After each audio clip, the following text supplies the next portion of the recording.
Welcome everybody to a little bit of fun with a little bit of film club, and it was it da da da da da da da da da da da da da da da da da with the 7th Voyage of Sinbad. I forgot that music in the beginning. It was I was like, oh, that's great. It took me right back. But guys, how are you?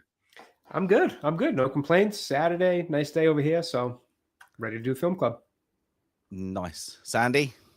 Doing wonderfully, and we look good on both devices. We are mobile friendly on the phone and in theater mode on the computer screen, so all going well. Good. I must say, our weather, I don't think it's had a single minute where it hasn't rained.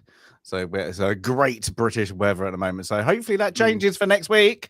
I hope so. No. So yeah, it's cold. It's got cold. It's got very, very cold. So just trying to save everything. But yeah, this is, yeah. So again, this is now, before I go on to why I picked this, because this is the 7th Voyage of Sinbad. And it's now I could have picked any of the movies, and I mean this is what we were going to say backstage, is Ray Harryhausen. Because is this my favorite one of him? It's probably not, but this is the first one done in color for stop motion. And it's weird because I'm talking about the special effects guy about his movies. My favorite is probably Jason and the Argonauts, but this was the first one done like this. It takes me back to those Sunday daytime TV slots that you sat with your granddad again and watched, and it's great. Now, I could go, I've got the Arabian Nights there. You could take many references of Sinbad, Aladdin, FIFA Baghdad, was it 1001? What was it, 1,000 Nights and One? And Alibaba and the 40 Thieves. Yeah, all taken from that. But this is literally, it's the style of this. It's that low kind of budget, but not for that time, really. If you actually probably find out the inflation later. But still, it was a technology that was, let's get around it with a very simple swashbuckling, I suppose, slightly adventure that is all in place because of one man, and that is the stop motion guy. This movie could not be there without stop motion. It is a very Harryhausen written all over it, and they get better, of course, like that. But without that, I suppose, mindsight and bit of genius to actually get this done, this movie, where's it going to go? It's just going to be that Errol Flynn kind of swashbuckling movie, but like this one. You get some monsters. And for the budget, I think you could say it gets its money's worth for the budget, really. Yeah. But so, Sandy, you definitely seen this multiple times, I'm guessing, or we got Golden Voyage and all the other ones like I have. 1980s Clash of the Titans is my favorite of these, although not it's mythology versus the Tales of the Arabian Nights, but and I think Clash of the Titans is going to be the last chronologically. And you can see how the stop motion has gotten better over time. Now, Jay, this is your first time watching. And I'm guessing your first time watching because you didn't know who Ray Harryhausen was. You probably have seen his movies, though, to be honest. Yeah, well, I've seen probably not seen many of his movies in full, but I've seen things like pieces from Clash of the Titans, so I was familiar with this style and other things that like I know I've seen it over time. I just can't pinpoint what they were from because I was too young when these were kind of more on TV. So I've seen this style of stuff before in terms of the age of it. Obviously, stop motion's come a long way, as we were just saying, and I'm a huge fan of more current day stop motion. And honestly, kind of going back to, Nightmare Before Christmas to that era. I've always really loved stop motion animation. So to see kind of the early days of it in this is really cool, honestly. It's yeah. And there is a bits where it's like the stop motion looks better than the actual filming. Like there's some bits where you like when they blur it out. Acting. Yeah. Well, yeah, that's the thing that you don't have to care about the acting. Yeah, it is, but it's 1950s Hollywood. Well, it's kind of like you said at the beginning. It's a pretty simple, it's a simple hero swashbuckling kind of story. Hero, damsel in distress, pretty clear bad guy. You just, you get to add these monsters in it. I think that's actually a good way to put it, because it is a bit more about kind of seeing that side of it, the monsters and the animation, than it is being, like, wow, what a groundbreaking story type of thing. But yeah, I think it, kind of fits that era of, Hollywood action movies and your hero movies. Yeah, it is. And I do like how on this, you're just when you get focused on the monsters, and then like they drag out like the dialogue is the dialogue. It's like right. You don't expect anything from the 50s. It's that Sandy, 2 years just saw that over 2 years. Over 2 years. 2 years. 26 months. Holy moly. Stacey's Geek had been you were one of the first as well that came in the channel. I was. I think I'm pretty sure I was. Yep. Yeah. So wow, 26. Where's that gone? Wow. Seriously. I know, it just rushes through. That's it. Yeah, and you didn't even have a kid 26 months ago, Jay. No. Well, that's kind of right where my mind went to, was like, married, kid, a whole lot changed real fast. Yeah, Started a YouTube channel. It's been to think it's even been almost 2 years of that now. I was like, wow, it really just flies by. It does. Now, did you both like the music at the start? I did it.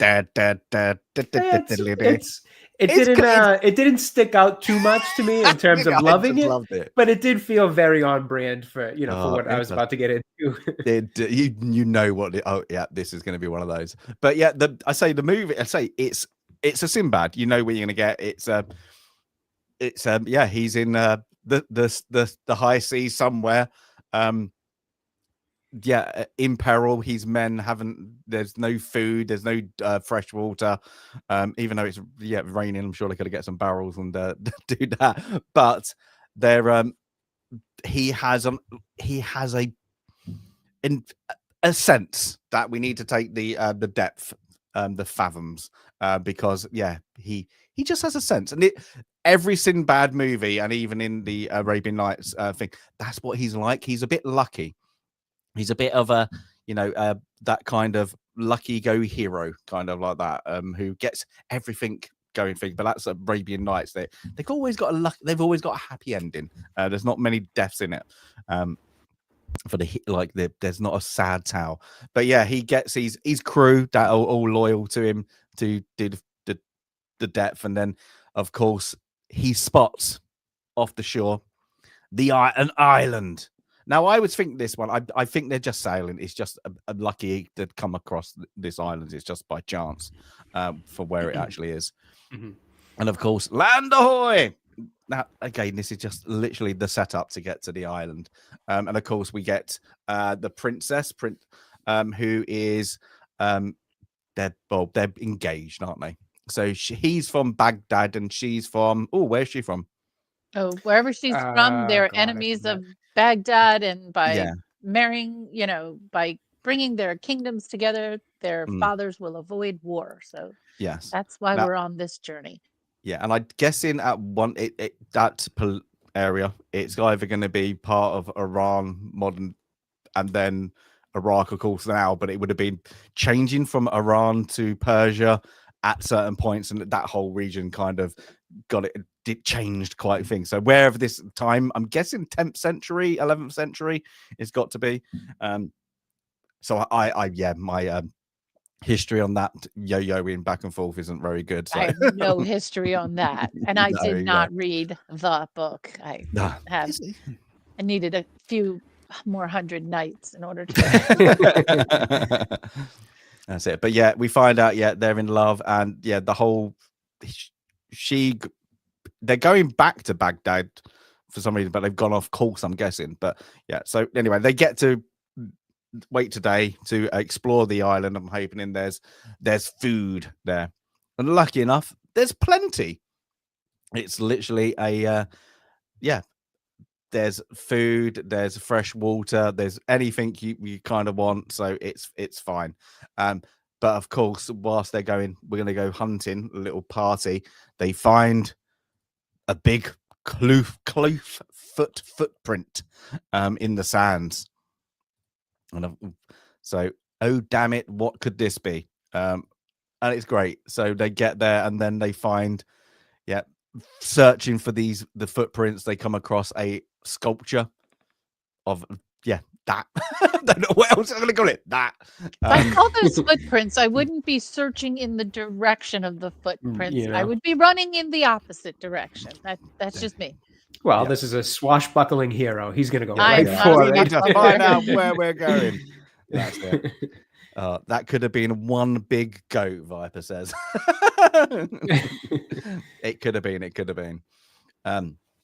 But yeah, so we get to that, and then of course we get the magician. I think they just called the magician or something. Yeah, he has some Sakura. Yeah. Sakura, who running out, and we can see he has the magic lamp. And I'm guessing most people know the magic lamp from Aladdin. That's my first kind of thoughts of it. What is in Arabian Nights? Aladdin is part of that, so we get that kind of thing. Right. And then that's what I'm saying. If you go by the 93 Aladdin Disney one, early 90s. I want to say 2 or 3. Maybe that's ripped off from the I can't remember 1940s FIFA Baghdad and the Aladdin stories, so like that. But they ripped most of it off a actual movie. If you actually watch the FIFA Baghdad, I'm sure it's 1940s, like whatever it was, but it's literally a carbon copy. They just completely ripped it off. I actually did not know that. Yeah, well, I knew it was influenced by other things. I just didn't know that specifically. Oh, it's literally you watch it, and like even I like it. I've always liked that animated Aladdin. Is it the Sultan, the fat one? Yes. Yeah, literally he's Jasmine's father. Yeah, he's literally in the FIFA Baghdad, and they've like the whole bit of it is literally check that out. That's actually exactly.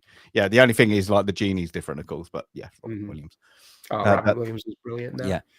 Yeah. So of course we hear a roar, and of course we get the Cyclops.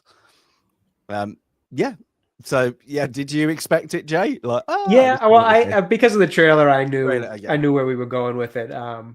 But I really just adore the visuals of this stop motion. I think it's dated. Like, you look at it now, you're going to think that, and I would understand thinking that. But again, you have to keep in mind, this is 1958. This is phenomenal to have pulled off. And I really, really appreciate it. But I also think it still looks great. I know it's kind of choppy and it looks fake and all that. Compared to obviously not even stop motion, just the things that can be done with CGI nowadays. Well, at least when it's used properly. But I do just really appreciate the look, and I still genuinely feel like it looks great. I don't look at it and laugh or think like, oh, it's goofy. I love the look of this stop motion stuff. But again, big fan of stop motion, so I'm a little biased. I must say, at the time when he presented this, they must have gone wild. I can only imagine. It's like how you got because all the shadowing is right, even though it's slightly janky apart. It's not computed. It's literally some guy going like moving it. Right. Well, I think that helps you appreciate it more too, because I've seen so many documentaries on how they do stop motion, and it really is just an impressive feat, the way they make it all look so smooth and fluid, even back then in 1958. And I'm not even sure if this was one of his first major uses of it, or if there's other ones to find a little bit older. But regardless, that whole era, the 50s era, to be pulling this off is, I think, just phenomenal and just incredibly talented. I think before that he was mostly, you know, like that old black and white sci-fi ones where you're doing the flying saucer and the really bad aliens. Yeah, that's what he did. Yeah, that's what he's kind of thing. And this was the first time. How we can do this by color? And this, this is the first one that they went, oh. But it's like, even like when you see it, like there's bits where you can, we've got screenshots. It's like the detailing, like just that, like I've got to make it look good. It's like when you get the skeleton like later, like it looks good. I'd be quite impressed if somebody was like, "That's what I've done in the movie." And like, the facial expressions move on the creatures. You know, it's not just the, you know, the mass of the body of the creature, but the facial expression. You know, the head moving. You know, it's really, again, for 1958, I give it a lot of credit. Absolutely, and that's a great point, Sandy. How much the facial expressions add to this, because it's not like watching your old Godzilla movies where it's just people in costumes up against small miniature sets and all that. And, you know, when Godzilla roars, it's just kind of throwing your head back and it looks the same as when Godzilla's standing there. It does add a lot to be able to, you know, show facial expressions, movement and all that. And again, yeah, I'm wasn't even considering the detail and obviously the poses and the poses or the posing to make them move, but all the different frames or shots taken just to change their facial expressions is, again, it really does just blows my mind now to think that they did this in the 50s. I can't imagine being a movie producer and, you know, actually seeing this finished product and being like, wow, you guys actually pulled this off. That's amazing. Well, I wonder if I wonder how long it took. I wonder how long the shoot, because I bet you the actual shooting of the movie is quite short. Oh yeah, you can probably do that in a couple of days. And then and they're like, how long is it gonna take? Well, I need a year. Why? Because I'm still making an arm move, and it's taking 2 weeks. The Cyclops has to sneeze in one of these scenes, so it's a lot of work. Oh, I bet you he's glad it was a Cyclops in this bit. Like, seriously, one eye. Yeah. But yeah, so we get Sinbad, of course, he's our hero. He goes to protect the sorcerer, the magician, sorry, and he attacks the Cyclops. Like spear, a spear that I'm running. But he gets a hit and he pops out. This is even good. Like the interactions between most of the time it is Sinbad. It just looks smooth. Like even like that, he's like for that era, that looks smooth. Like and Jay's like see like some modern CGI stuff is more janky than this. Honestly. Or it has I should say, I kind of want to word it right. In some modern CGI stuff, when it's done wrong, it looks worse on the eyes than watching this when it's done right. 100% in my opinion. Yeah, so we get a little battle. The other pirates kind of get involved, and then the magician goes away with the magic thing, and he knows the magic words. Does anybody remember the magic words? I think I put them in the chat. No, I can't. Beyond the beyond and something else. Yeah, in far land or something. I forget. The genie may appear, and then we get a bit of blue smoke, and then we get the little genie, and his name. Oh, what was his name? Something with a B, I want to say. The name slipped me on this one. Yeah, Barani. Yeah, Barani. I think. Yeah, and he's just do my bidding. It's like that. So this is. I wonder why. I'm guessing they made him a kid just to be a bit more innocent. I'm guessing like because every time you watch a genie, they always are older or like menacing, but they are controlled by their master, I suppose. Oh, that's actually interesting. I kind of thought it was to show how magical beings age differently because this genie is obviously thousands of years old and still looks like a kid. So I thought it was that, but that's actually an interesting concept too. It could have been a mix of both as well, honestly. Yeah. And for a little sympathy, here you have this Captain, being that has, unlimited powers, but he views himself as a slave and he's a captive and he can't do what he wants. So, there's that sympathy there. And then, so he comes up with the thing, can you put a barrier between me, the monster, the Cyclops, and the sailors and himself? And then it's actually quite good. And I like this because, again, it's clever because they do it and everything goes blurry behind them. So then it's a little bit easier that you don't have to focus too hard because it's clever. How we okay? I can't do this sequence long. It's going to go a bit thing. We'll make it. There's a barrier, and it's a bit frosty. I think that's actually it was. I think that was. Look, this sequence is going to be really hard to do. Like, I think it's just again another clever thing. Yeah. But yeah. Oh, so definitely a very clever person. So fair enough. Yeah. The genie, goes back into his lamp under the control of the magician, and then of course they get away. One of his number 2 sailors, second in command, I think, there has been injured. But of course, well, what does the Cyclops do? I'm going to throw a rock at you then. Well, not a rock; it's more like a bloody boulder. Like, yeah, it's a boulder. That capsizes their raft, and of course the goodbye to the lamp. The lamp gets taken away into the seas, and then the Cyclops has taken it. Now, I always thought, like in this, when I watch it, is the Cyclops, I think he has the treasure, but is he the protector of it? Like, man shouldn't have that much power, or is he just like a magpie? Yeah, I was just gonna say a magpie. I think he just likes shiny things. I think he's just collecting the shiny. I looked at it as like the Hobbit. I think he's just Smog holding on to all the gold. Yeah, not smart enough to realize what he's got. Right. Because he just puts it back, doesn't he, really? In that just probably with a little less intelligence than in the Hobbit. Yeah. But yeah, so he's got it. And now we get a bit of a rejoice, but we get the magician now. We kind of see his obsession with getting the trinket back, the lamp. Yeah, he's bargaining, for Sinbad to go back, and here, I'll give you money and I'll give you jewels, and they're like, nope, we're not doing that.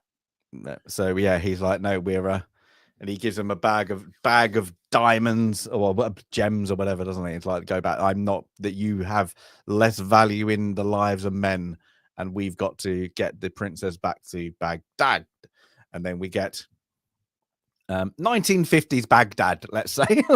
Filmed in Spain. Yes. Yeah, filmed in Spain. It's but still a glamorous, a Persian wonderland of Baghdad back there. And you get that kind of place. Hollywood always did it the same.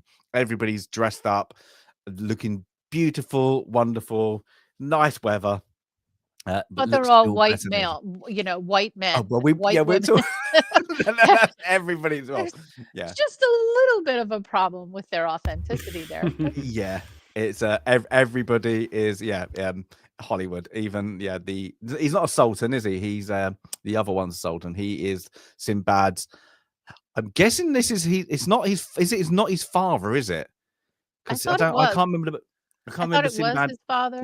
Okay, I have to read the book again. I can't remember him being. I think he was like, because he was so good, he was kind of adopted by the royal family, not by like. But he's not like, I suppose you want to call it.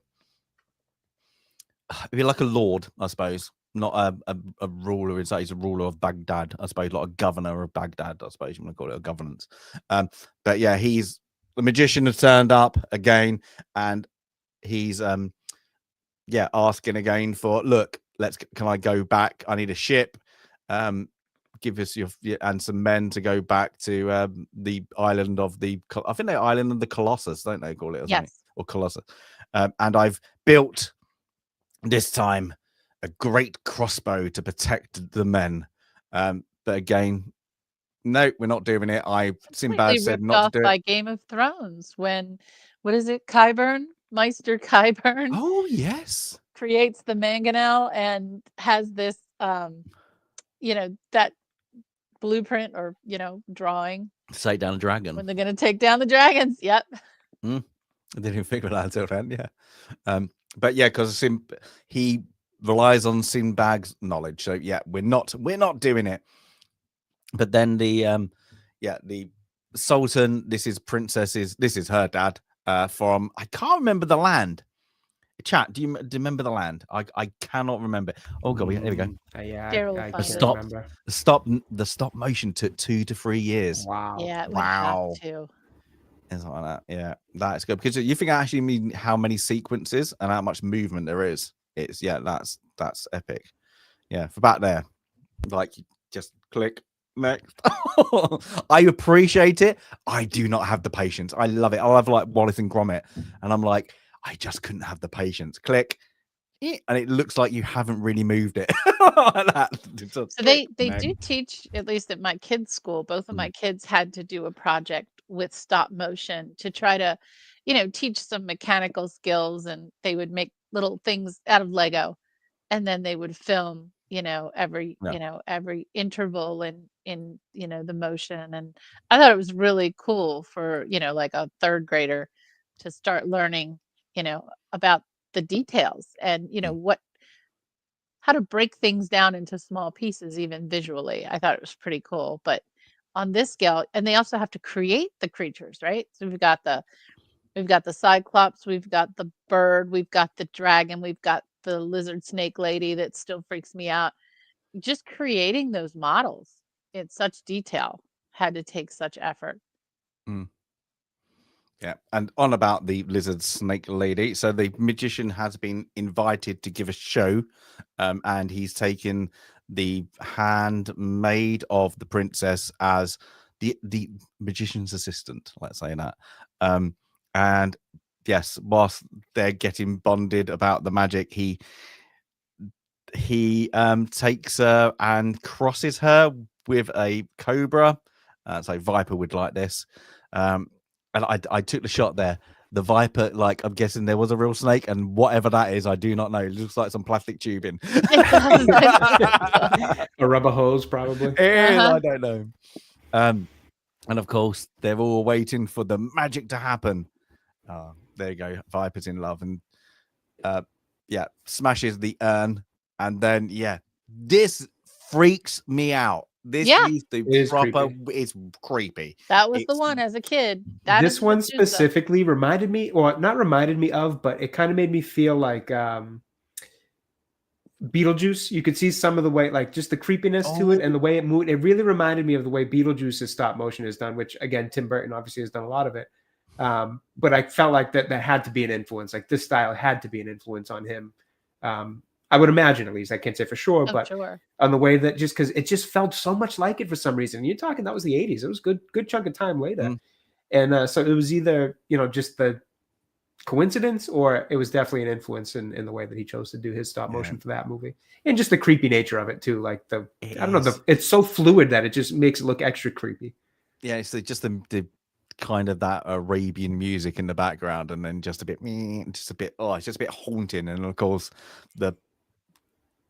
it has a mind of its own. It starts strangling her. She looks like a Smurf. I don't care. She does, but I don't care. It's like that. And then of course, he does a magic potion at her, and she turns back. But when I was younger, that was a haunting. It's just weird. It's that fluid movement of like that. So it's good, because even now I was like, that is still a bit creepy. That looks creepy. I don't like that. It's a bit off-putting. And like I say, like when the actors, it's going to be there. They don't look that bad. They kind of know we just got to kind of stare like that. Don't move too much. Just stare, because nobody's going to care that you're in the scene. It's all going to be focused, but to make sure you don't move too much. Because I'm guessing if the actors moved a lot in the background, it's going to mess up like Ray Harryhausen's kind of how we would treat it. Because it's going to take more time to film. They have to stay still. That's a good point. It was like silly, like Who Framed Roger Rabbit, wasn't it? It was like they were told, hold everything with your fingers closed, because if you do that like a normal person, like a cup, we have to digitally do every bit. If you do that, we've only got to do top and bottom. There's like silly little things. So when he strangles Roger Rabbit, was it Bob Hoskins? It's like, do not open your fingers. Make sure everything's like that. It feels weird, but it would cost that. It's like interesting. 50 grand, 500 grand. So on that, I'm going to call him the Lord or King. He is pleased with the magician. The magician, is now again. Oh, but he's got one goal, is to go back. But on this occasion, it's like, what other tricks can you kind of do? Do you know fortune telling? And yes, I do. I need some coals to come out. And of course, he's playing his own game. Of He's like, course. So and It's I think going to be it's bad news. Yeah. Yeah, and this is where he starts getting those beady old eyes of him. He's good baddie. His eyes are the good baddie, Yeah. isn't he? He's got the eye where he on this I refuse to tell, and then he tells of the war that is to become. They're going to become bad. They're going to become enemies now. How it happens, don't know, can't tell. But you're going to be enemies. On that, Sinbad kind of gets a little bit annoyed. Like he knows his tricks, and he gives him a push on the ground. Now I must say on this, like just these bits, the costume designs aren't that bad. They're not great, but they're not that bad. They've made an effort. Let's just Yeah, put it this way. They do look a little Halloween costumey, but they've made an effort. Yeah, that's a good way to put it. Fair enough. Yeah, it's something like you would go into a store, but I'm guessing this, but like, oh, we got they probably in Columbia Pictures had a massive rooms and be like, where's the Arabian section? Oh yeah.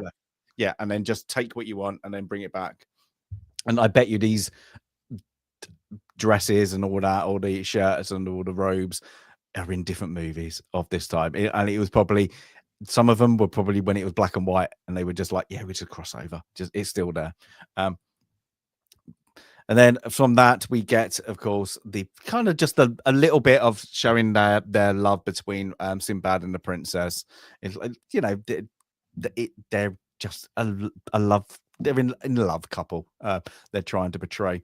But whilst this is happening, while she goes to bed, her terrible acting, sleeping. This was. Oh my gosh, I know, right? You're just like that. But we see a candle. But who is lingering in the background? The magician is in the shadows, and he has a made candle or a potion to make the candle, and we just see her arm slowly shrink away. So in the morning, the handmaid we can't find the princess. We can't find her. So yeah, Sinbad runs into the room again. Yeah, it's just it's another costume. Another costume. It's literally it is what it is. We find the little princess. Now I say, like, when she's small, I've seen movies before where they do it really bad at this time period when you got somebody really small or really large. It looks bad.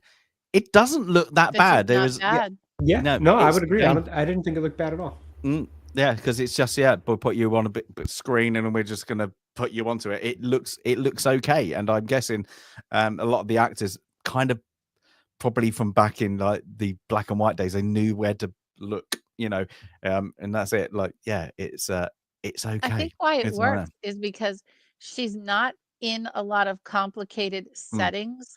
She's either in her box or on a flat surface or in someone's hand.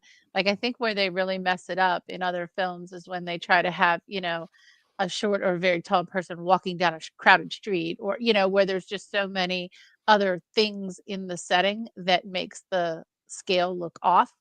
But I think they do a good job. And in this picture you snapped perfectly, one thing that Ray Harryhausen always was attuned to was the shadows and the lighting.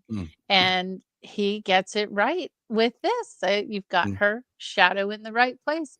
It doesn't look off. It doesn't look strange. It looks exactly where it should be. Yeah. You see that even like some of the ones you see if they step this way, the ground's going to be different. Like that. So he's clever on that. It's like, no, you can just put them there, but the setting won't look real unless we, this is how people move. It's clever. He's very clever. So we get Sinbad has a chat with her, and his next thing is, the only thing I can do is let's speak to the magician, the sorcerer, to see if there's anything we can do. Funny enough, there is. and I will finish it in the chat because that was the quiz question. How do you unshrink? What does Sinbad need? Was it a sailor's toenail?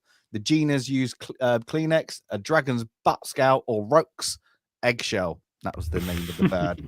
Of course, yeah. So the eggshell. So they need to go back, funnily enough, to the island to get an eggshell.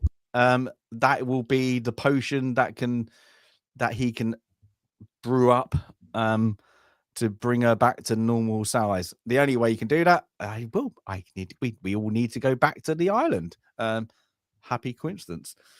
So but nobody will go, so we're not going to risk anybody's lives. So yeah, let's go to the prison.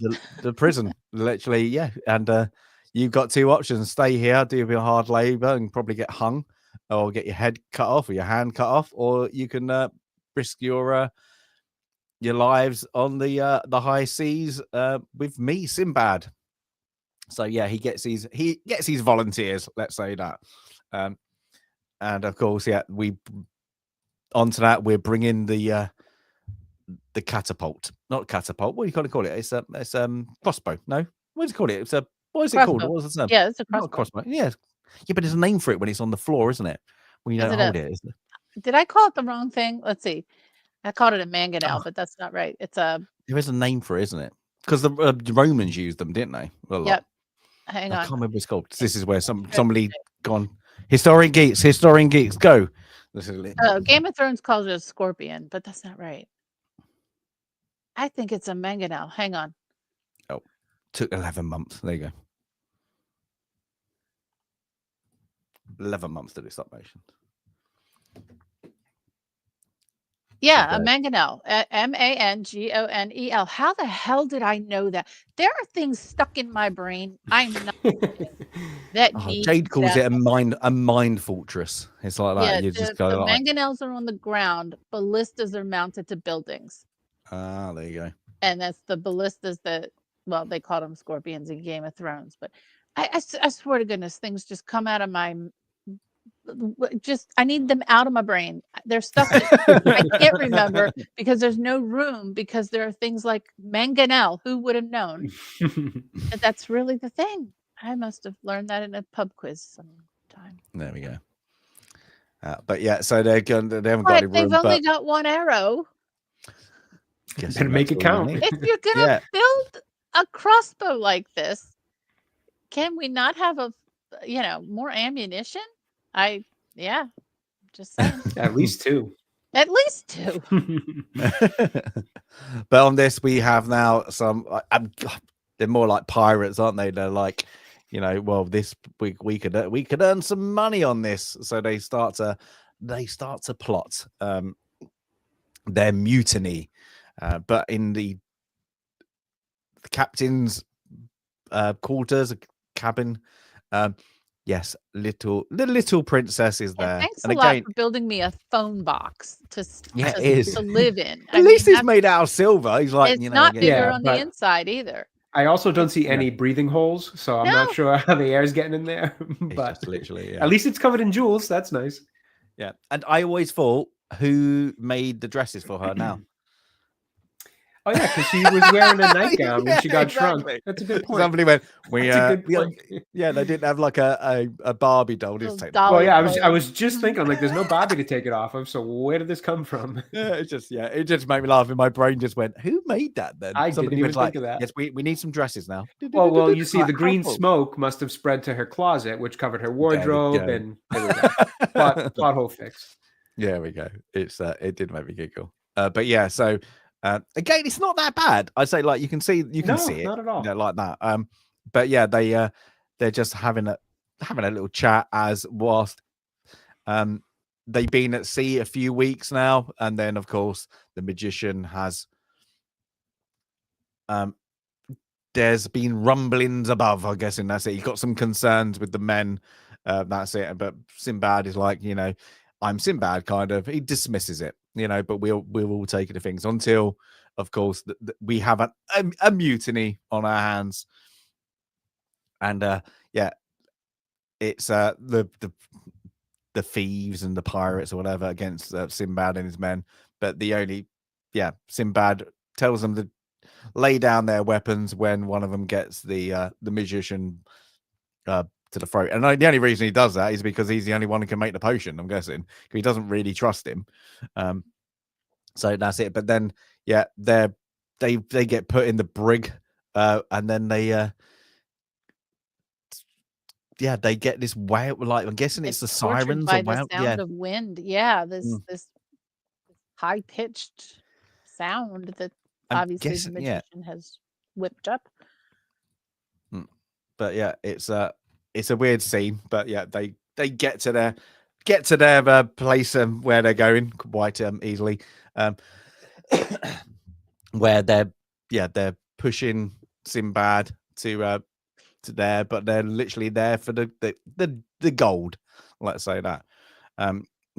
But so they need to get past the the Cyclops, and they're going after the bird.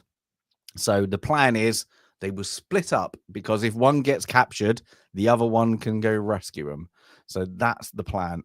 Sorry, I just thought his face. Brilliant.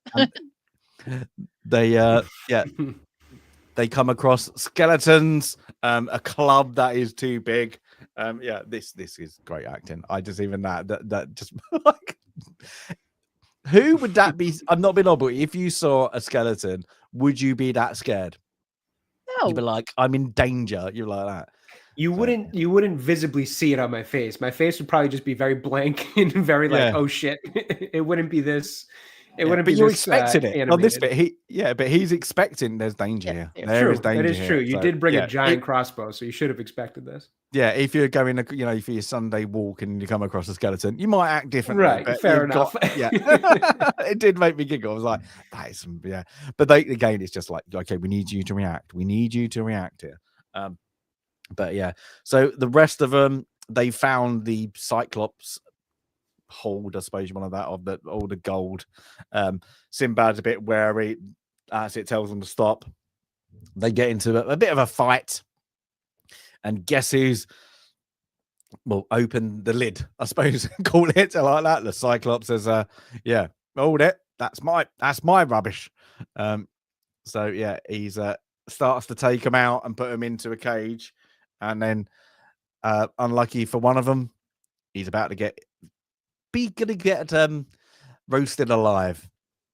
But whilst that's happening, our second group has been told not to drink from the waters.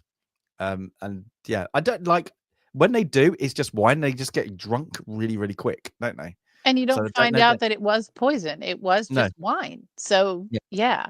I'm guessing it was just very strong wine. So yeah, it was like a stream of wine that were getting really, really drunk. So yeah, they all, this is good. And they all just get a little bit merry. So that's good. Meanwhile, our guys on the getting turned on the roast. It's slow broil. Yeah. Oh god, yeah. And then but this is where the magician, after he's left his little party and he's gone, really his plan is to go and get the lamp. He's not really caring about I'm going to rescue you, because he gets them and they say can you go and get the latch? And he's like, no. Kind of like, but he just goes. He's like, pretty much just says no. And this is when then Sinbad exposes the princess to the other sailors. But can you go? You're small enough to get up there. Can you get the latch? So she's off to do that, whilst the Cyclops says, what's going on? I've heard a noise in his little dungeon, kind of I suppose like pit or whatever you want to call it, little treasure hold, where the magician is going through everything, trying to find it. And I think this is weird because he just looks at him for a while, doesn't he? Like a bit curious of like, what are you doing? Because he's tossing it away. He's not actually stealing it until, of course, he comes across the lamp. And we get that. And then, of course, we get the escape. She finally does the hatch. They escape. Now, this was the one scene I always thought he didn't stop to say, like, where are you? Because he flips that last. She could have been on that. She could have been on that flap, and she could have been flung halfway across the island. Give me 1 minute. I just thought it was so funny. He doesn't even wait. He just flings the flap open. No. But she's okay, by the way. So for those who haven't seen the film, she's okay. But yeah, so we get out the party of the drunks. They're off now to go and find whilst they've escaped, and then we get another little battle with the Cyclops back and forth, and then we get the drunks help in as well. And then they all scatter. Sinbad goes with the magician in a little, I suppose, like a little valley of stone, where the Cyclops tries to get them. And then he starts, the Cyclops, I'm going to take a tree and start smacking you with it. And then later, this guy, unfortunately, gets crushed. Gets squished. Yeah. It's good. It's actually a good fight scene. It's like quite a good fight. Good. I say he tosses it really around. Does. I'm the Cyclops. And you'll notice, though, he could have taken the shortcut in this scene and a couple of other scenes, like the scene with the bird. He could have taken the shortcut and just filmed from one angle. And he does that with the dragon, but the dragon is chained up, so that was easy to film from one angle. But this fight, he films from different angles, which is interesting because you got to think about, again, how do you, probably filming with different cameras from all different locations. But I just think it's so intricately done and really well done, and the attention to detail makes you forget a little bit that this is 1958. It looks kind of cool. It doesn't look as great as films today for the smoothness of the motion, but you got to give it a ton of credit for what it did for its time. But it shows that he could actually direct as well. He wasn't just the science, sci-fi guy, the modeling guy. I know how to, where the shot is going to be and what would look right. So we get that. And of course, now from the scramble, the lamp's been dropped. Sinbad has got it. He rushes out to get it whilst the Cyclops is still into pursuit. Cyclops is trying to get them, and the magician, Sinbad's got, I don't know where, found did he get it from I'm guessing from the fire he was doing for that man he was pitting. He temporarily blinds the Cyclops, and with a bit of a poker to the eye, a bit of flame, and they have a little chase across the stones and like that, and again, and the Cyclops falls down the cliff. Down the cliff. And then from that, it's well done. He's gone. Yay! All celebrate Sinbad. And then the magician is like, give me the lamp. Nope, I don't trust you. Like, nope, I'm not getting it over. There's too much power here, and I can't trust you that you're doing it. One, you just literally left us to actually be eaten alive. Seriously. Come on, mate. What you thinking? But from that, they're going off to get the eggshells. We have one guy who falls to his death. Great stunt action there. I bet you that's literally the shot. I bet you that's how far where the camera is. That's the fall. It's like that into probably like a bed of cardboard. Big puffy mattress. Big air mattress thing. Yeah. And then we get the egg. And whilst that, they start knocking it, and then they it hatches into a little... hatches, and then they mess with the baby. Why would you mess with the baby? The mama's gonna be around somewhere. Yeah, but in this actually thing, the magician tells them to stop. He actually doesn't like them that they're gonna kill the bird. So they but they just don't kill it. They go to eat it as well. So he gets a bit pissed off. Stop a hungry sailor, I think it's the line, something like that. But they get the eggshell, and they're having a bit of KFC. Let's say that, like a two-headed baby thing. That was fast. Yeah. So now we have Sinbad away from everywhere else, and about the lamp, and then she's has a little thing. How about if I go and speak to the genie? We don't know how to get him out. Let's see if let me go down to go and see the genie. So this is what she does. Her little plan is to go down. I did like this when I was a kid. I always remember this thing. I Just did the too. smoke, I remember her saying, smoke.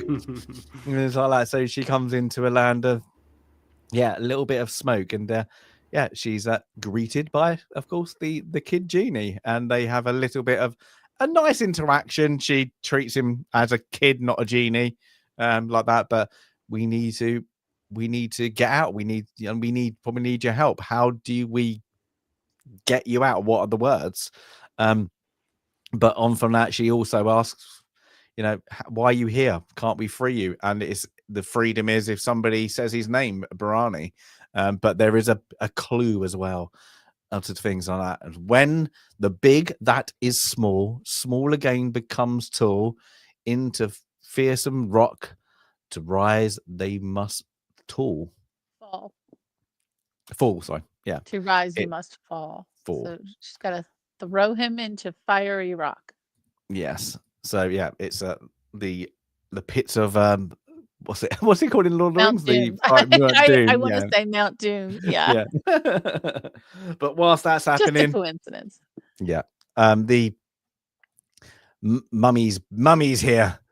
And then of course Sinbad comes to the rescues, and they're all fighting this rock, as known. This is I don't like she's in her rights. You just killed my kid. That's what I think. Yeah, you're eating my kid. Hello. Yeah, hello. I came back. You're bloody eating the kid. So they all are fighting whilst Sinbad, they know the words now. He's trying to get the words. Unfortunately, he drops the lamp, and then he's number two, has a scuffle with the magician over it. The magician kills him, and then lucky enough, Sinbad grabs the lamp, but he's taken away by the big bird into the nest. It would have been good if there was animals in there chirping, but I'm guessing they were like, no, we can't have another one. Gonna feed him to the young. But whilst that's happening, the princess is out there, but who approaches? Yes, the magician. This is quite good. This scene, this literally the grab, because it's the perspective of her. It's actually quite a good shot. Sinbad wakes up. Everybody's gone except for, of course, him and the lamp. And we get him. Then finds his dead buddy, like that, and he now says the words to get the genie out, and of course the genie appears. And I do like this bit. He's like, fair enough, the Sinbad, his fault is like, I need to rescue, and then the genie goes, I'll meet you there. Like, goes, where is it? Well, can't you just get us there? He's like, no, all right, I'll just meet you there. It's like that. So it did make me laugh a little bit. It's just we'll just meet you there.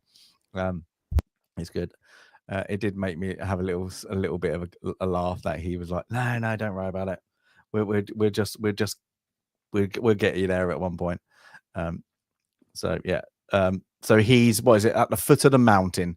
So he gets into the layer of the magician that I'm guessing been living there. But what is also there? Dragon. We got a dragon, a fire-breathing dragon, who is chained up, and the genie tells him he needs to, you got to do the traps. You got to reel him in so you can get past him, and then reel him back out. It's just interesting that the fire must only reach a certain distance once you reel him into the wall so that you can walk past.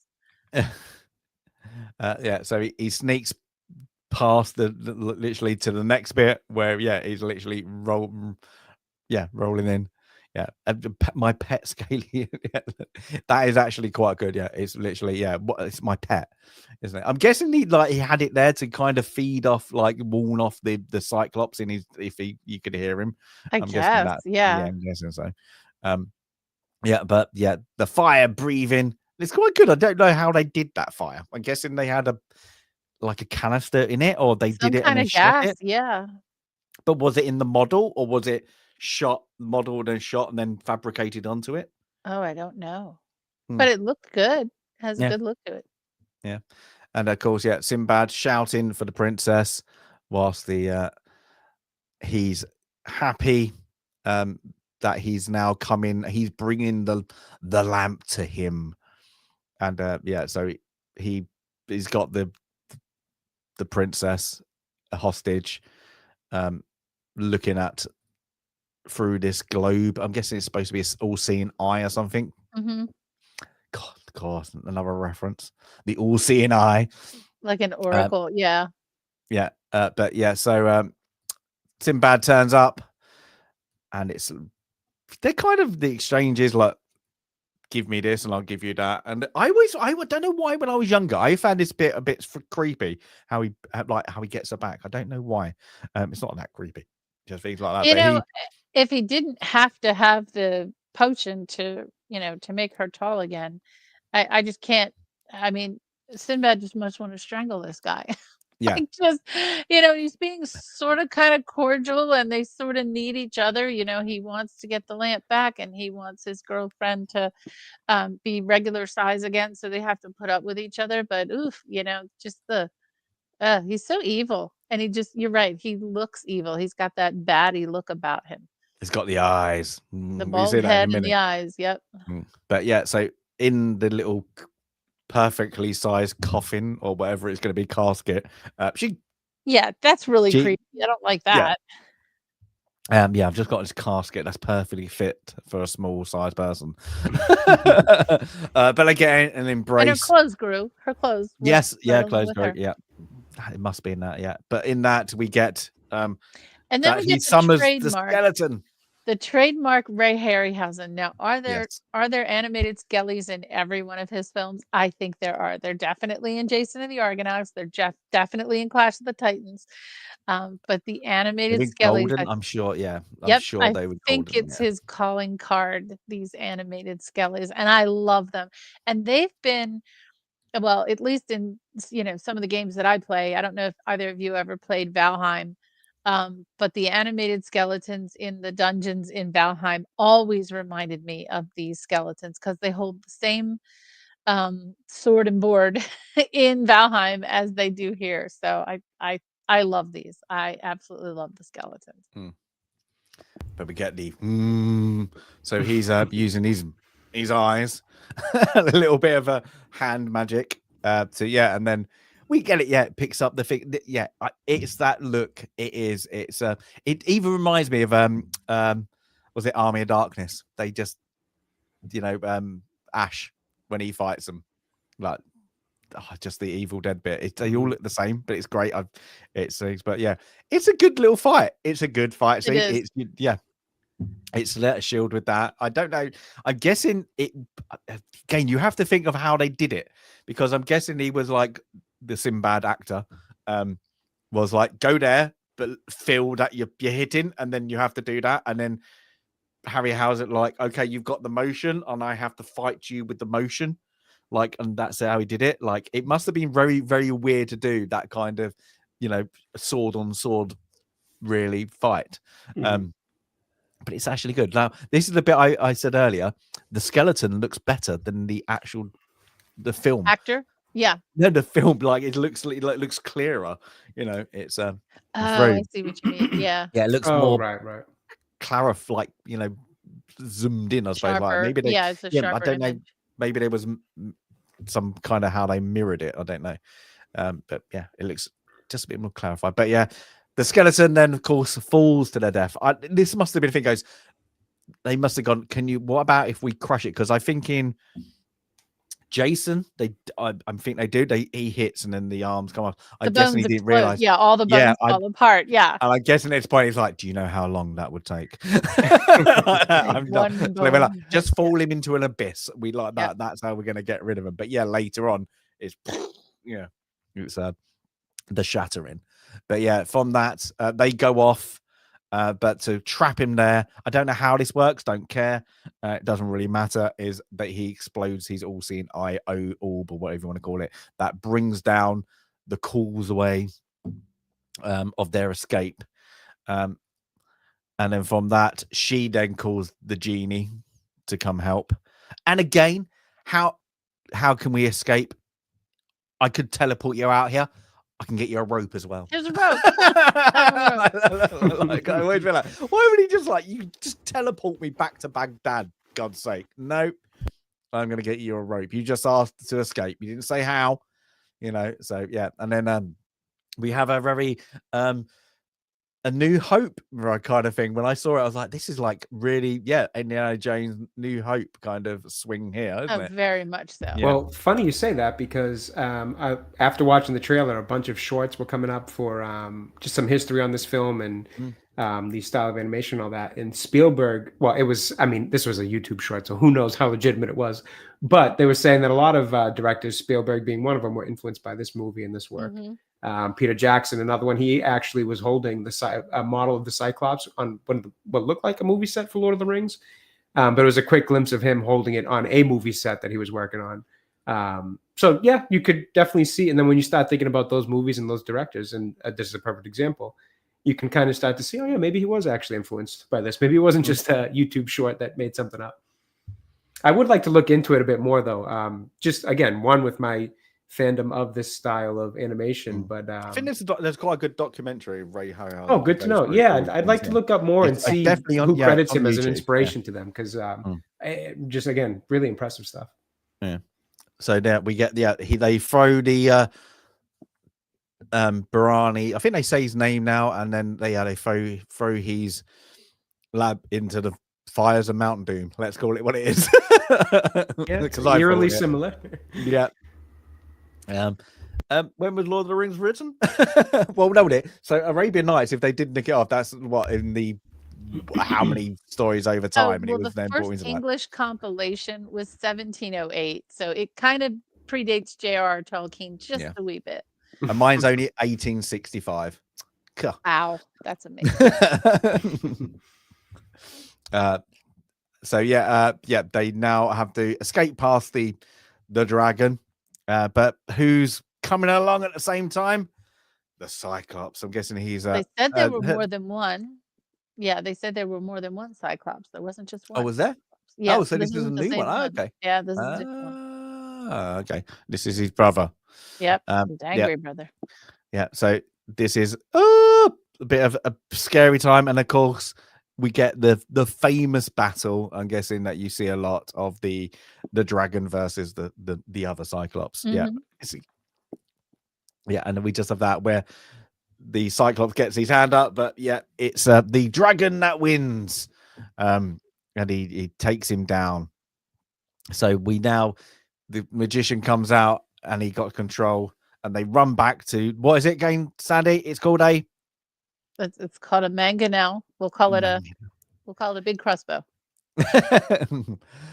Where we're coming out, and the magician with his dragon pet, whatever, they get it through the fire, and this is now the end of the magician. He gets squashed. Unlucky. Good riddance, dude. Yeah.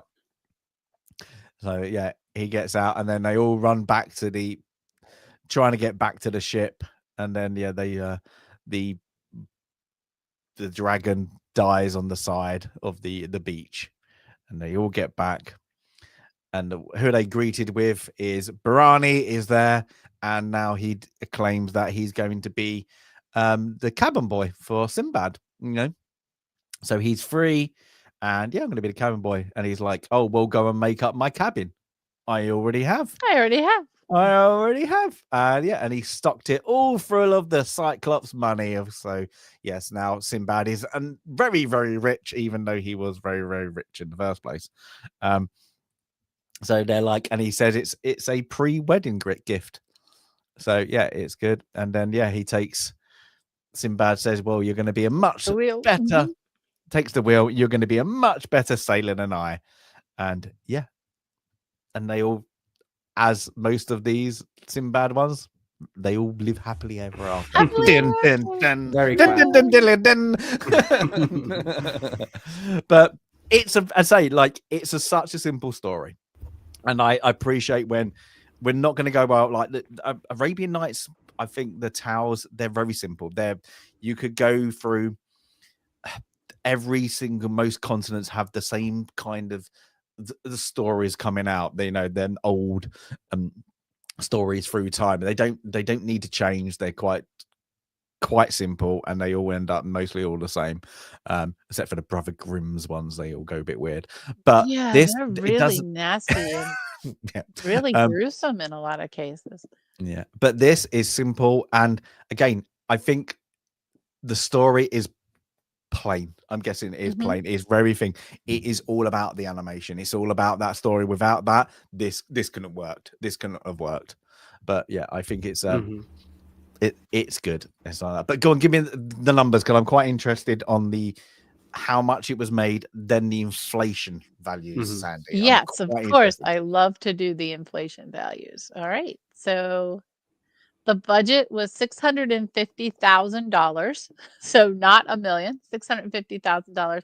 That would be 7.4 million today.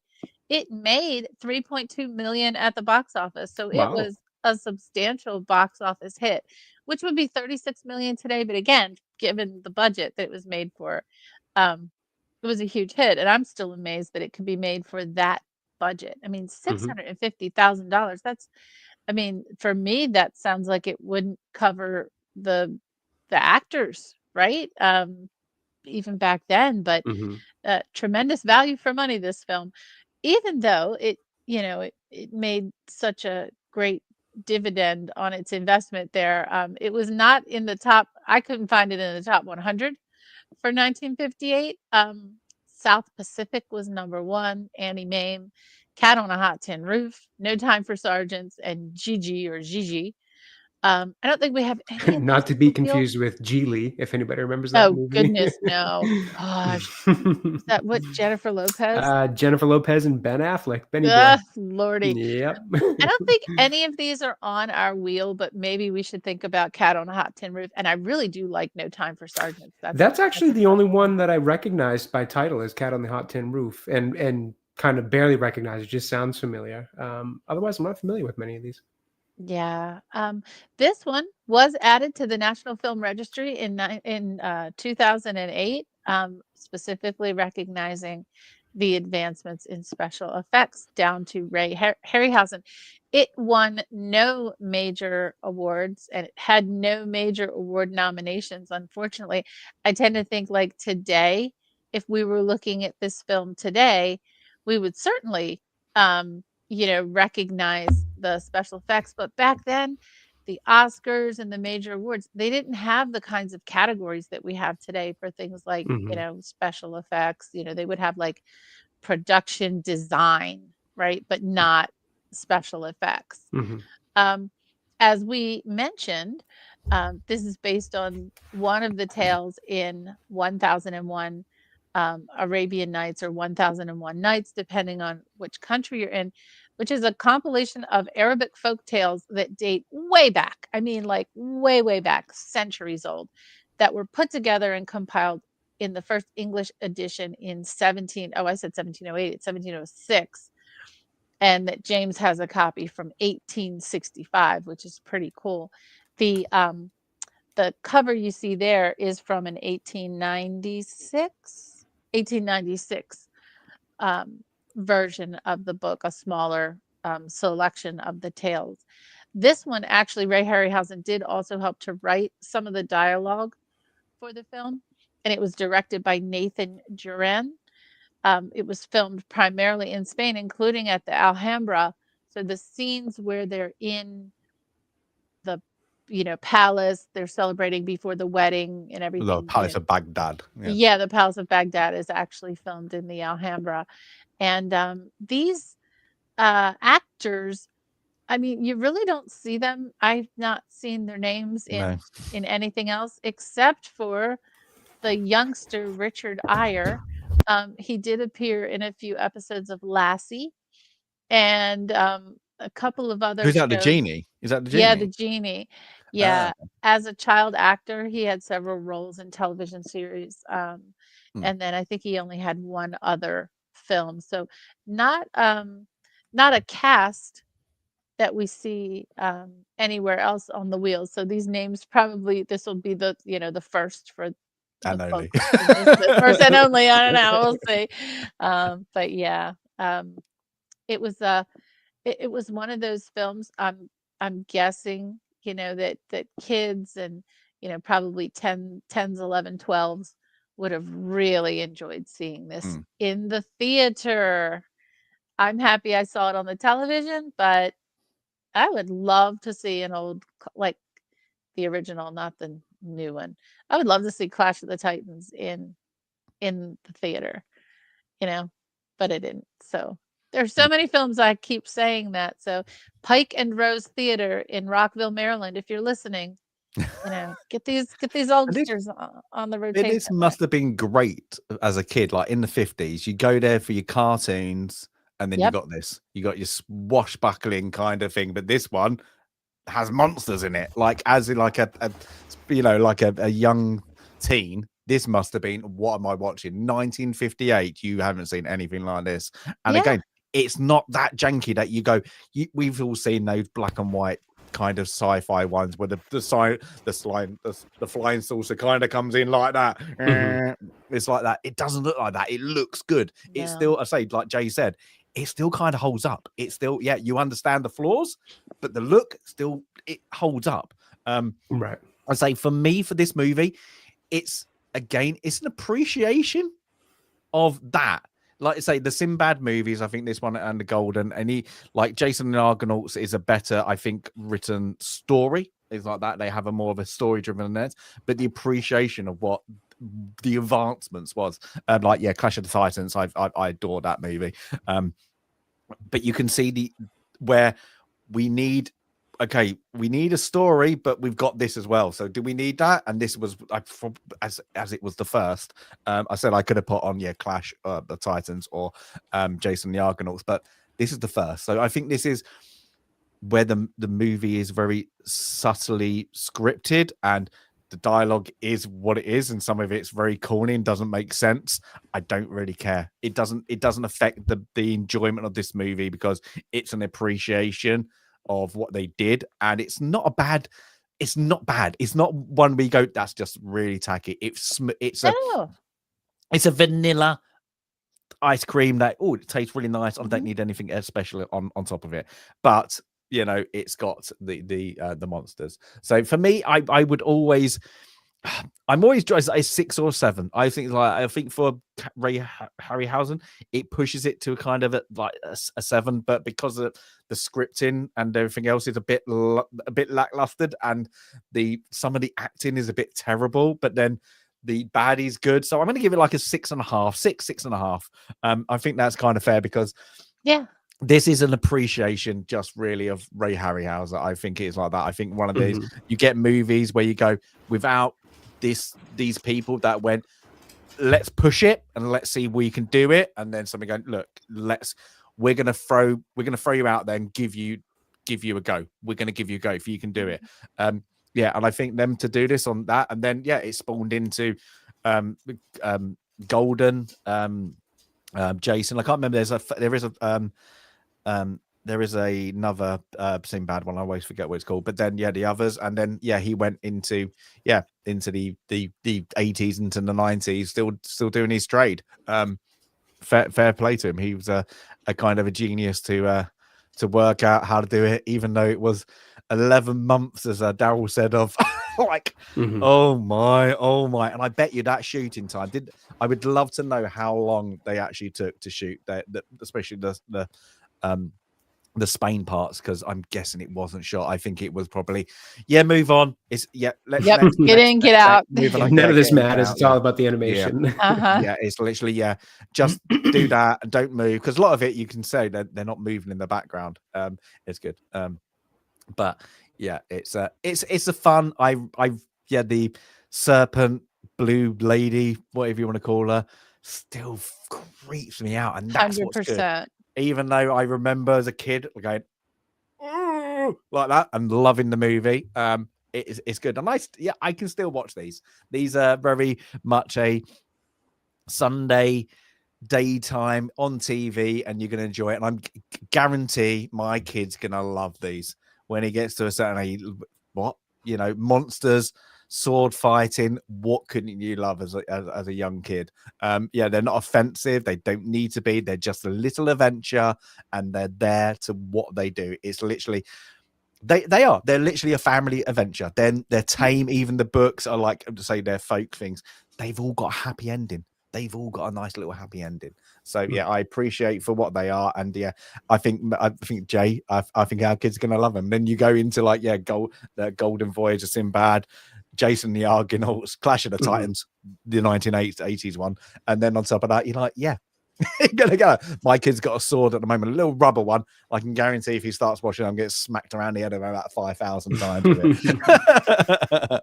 But yeah, it is, and that's why it went on the wheel. It's a good family adventure that you can just sit down and just go, you know what? That's 90 minutes or whatever it was. It doesn't have to do anything for me. It's good. It's a good little ride. Yeah, definitely. Go on it. I'll go next. So first off, I agree with honestly pretty much all of what Stace has said there. So not to just repeat everything he said, but it's definitely an appreciation type of film. I think the best parts of it. Take a drink. It's all of a sudden, of course, when I go to give my review on it, my throat gets all messed up. But no, I agree. It's an appreciation film, which I especially enjoyed because that side of it, I should say, because I am such a big fan of stop motion animation. So I really liked seeing kind of the beginnings of it and how, I think really when you put into the perspective too of the era that it was in, the 1950s, it really does kind of just blow your mind as you're watching it. Still holds up, still looks great. I love that side of it. That was a lot of fun. Unfortunately for me, the rest of the movie was just kind of a little too boring and plain. Predictable and all that, it was but it's not that it's trying to subvert expectations or be anything like that, but it was just too much into the trope of a classic Hollywood hero, damsel in distress, villain, the whole thing, that it just became a bit boring to watch. I found myself being a lot more like, all right, when's the next stop motion monster or skeleton? Like, when's that going to happen next? Because that's kind of really what I want to see here. Kind of a bit of, unfortunately, my attention did struggle to hold on, a bit of pulling the phone out here and there between some of those monster scenes. And that for me does put it in the rank of just a bit boring. So score wise, I probably come in at like a 4.5. I don't think it's an awful movie. It just didn't do enough to keep me entertained outside of the animation scenes. I do agree that I think for a younger audience, this is probably a lot of fun to watch. And I will look into more of these movies. Sorry, his name is Ray Harryhausen. Ray Harryhausen. I will look into more of his movies for sure. I hope we have Clash of Titans on the wheel because I actually really want to watch that now. We do. Perfect. I do want to go see more movies with this animation and all that. I think that's always a positive thing. And I hope those are ones that I can kind of enjoy a bit more and recommend. And, one day want to sit down with my son and watch them as well. Because I do agree. I do think it is at its baseline a family-friendly, movie you can watch with your kids. And again, the younger mind that hasn't seen other movies probably will have so much fun watching it. So I kind of fall there on it. For me personally, it didn't work just because story-wise, that was a bit boring. But I did really appreciate the animation. If I could give that a score, I'd give that an 8 on its own. I think I just really loved how it looked. But yeah, unfortunately, not my type of movie from this era. But I suspect just based off the animation alone, I could get into a lot of the other ones. And that's okay. That is okay. Sandy, then. I enjoy like you, James, the films that you remember as a kid and you remember, sitting down and kind of watching in the background and then watching them later with a critical eye. I agree with Jay, the acting and some of the story was a little ho-hum. Um, it's a relatively short film. It's an easy watch. It's a simple story. So I think it is good for kids. I think we've said everything we need to say about Ray Harryhausen and what he did for special effects and the contribution, particularly that this film makes, being the first in a long line of the stop motion classics that got better, as they went along. I give it a 5.5 for its impact on film. I would have given it a much higher score, but again, the acting and the dialogue and some of the other bits around the writing does pull it down a little bit, but a 5.5 is definitely a good score and definitely a recommend to sit down with a family and just enjoy a good ride. There's yeah, there's battles and swords and a great big huge crossbow, but there's not the gratuitous gore. It's not a ton of violence. It really is just a good old fashioned tale based on a real tale that was written many, many, many centuries ago. And something to sit down and share with family. So I definitely recommend it.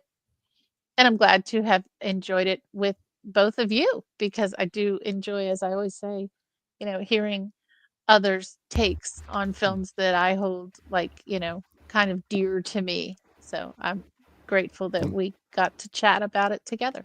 Absolutely. Well, I agree. I think when we've had movies and we've we've been lucky so far. We've not had the sequel to movies. We've always had the first movie. I Yes. think this is actually been lucky that we didn't get the other ones again. Oh, I don't, and then went back. It's actually been That's lucky that we had this true. one because I think if you had Clash of the Titans or even Jason and the Argonauts, this one you wouldn't need it. You wouldn't need it on Yep. the wheel. So I we were think you're lucky that right. this actually come in because I think Jay's on point and actually is. I think even the script writers knew we need just you to move on because we don't need dialogue. You just got to get you to the next Mhm. thing. Yeah, because it gives you the story of the adventure, but they don't really do any talking. They don't and then the bits they do, even like the love story, that's probably between Sinbad and the princess. That's probably the most dialogue you get. And to be honest, you don't really need it. No. Fair enough. Which honestly, it almost makes you more impressed with the animation, all that, because they must have put a lot of faith into the fact that this guy could pull it off. When you're really not worried about the rest of the movie because you're relying on those scenes to carry it, you're really putting a lot of faith in that. So again, just more credit to that style and the work that was done on it. I wonder what he gave to them to go, because it was all black and white before, what he did. And going, I can do it. I can do this. I looked it up and I can't remember what it was called now. There was a technique that he kind of invented to be able to do it in color, to get all the shadowing correct and all the pics it looking right. And he must have mocked something up and gone, this is what I can do. And I bet you it was the skeleton. Because that's what he's known for. It's his trademark. Yeah. I wonder if it was that. He died in 2013. He was 93 years old. God bless. That's a good run right there. It really is. Yeah. But he's I say, he's high. I said, like Jay said, he saw that short. And I think he is put up into high regard as a pioneer of the special effects era and all that. And I you wouldn't get Tim Burton, no, got the guy who does Wallace and Gromit and all that. They wouldn't be this kind of game from him, that experience of looking at it, and he got it from King Kong of going, wow, how did they do that? And then took it and then just developed that kind of idea into looking at those old black and white, terrible sci-fi movies and horror, the monster movies, and then just developing it into kind of what you get now. And then without that, you wouldn't get computer modeling, really. How they do. Yeah, I mean, it all right. It all, yeah, it all stems from one thing from another. Yeah, so for being a pioneer, even to go, I'm going to do this, and I bet you he didn't get paid a lot until these kind of he got known. Like he was the pioneer, but I bet you he did it for love. I bet you he Well, did he it. did. And 11 months of your life moving a model. That is 1 centimeter at a painstaking. time. Yeah. So he even if you left, got like, like he did in Shepperton, I know that. But let's say you got back in the 50s. What's a good wage back in the 50s? Like into the 60s, like 10, like even that, but you're going to get $5,000 a year. It's like that. Yeah, probably not, are you? So like, maybe yeah, it's not. yeah. And He I had, like to know his team. But did he have a team, or was it just I'm doing it by myself? If it was, I'm sure it couldn't be largely him. Yeah, I was gonna say, I'm He sure it couldn't have been a big team. he kept almost all of the models himself. His dying wish was that they be kept together in one collection and not broken up and sold off into pieces. So he and his wife established a foundation called the Ray and Diana Harryhausen Foundation that keeps the collection together. We'll That's send great. it out awesome. for it will send it out for exhibitions. So when folks Why would request, you do that? and then I bet they're quite big. I bet that is like that big. I bet that what's name is a couple of feet. I bet it's not a little small model. oh no, the they're not. detail Yeah, in I'm it is looking big. at the website now, but they'll send out the collection, or the trustees will send out pieces of the collection for donations to fund scholarships and education in the knowledge and understanding of cinematic special effects. So he's really left an amazing legacy. We'll have to see if there are any exhibitions coming up. Oh, did he do the time machine? Did he? I don't know. Time Maybe. machine. I'm not I sure. don't know. What the actual thing? I don't think he did. It just refers. The next exhibition is going to be in Tucson, Arizona. It's currently now. Meet up then. Come on then.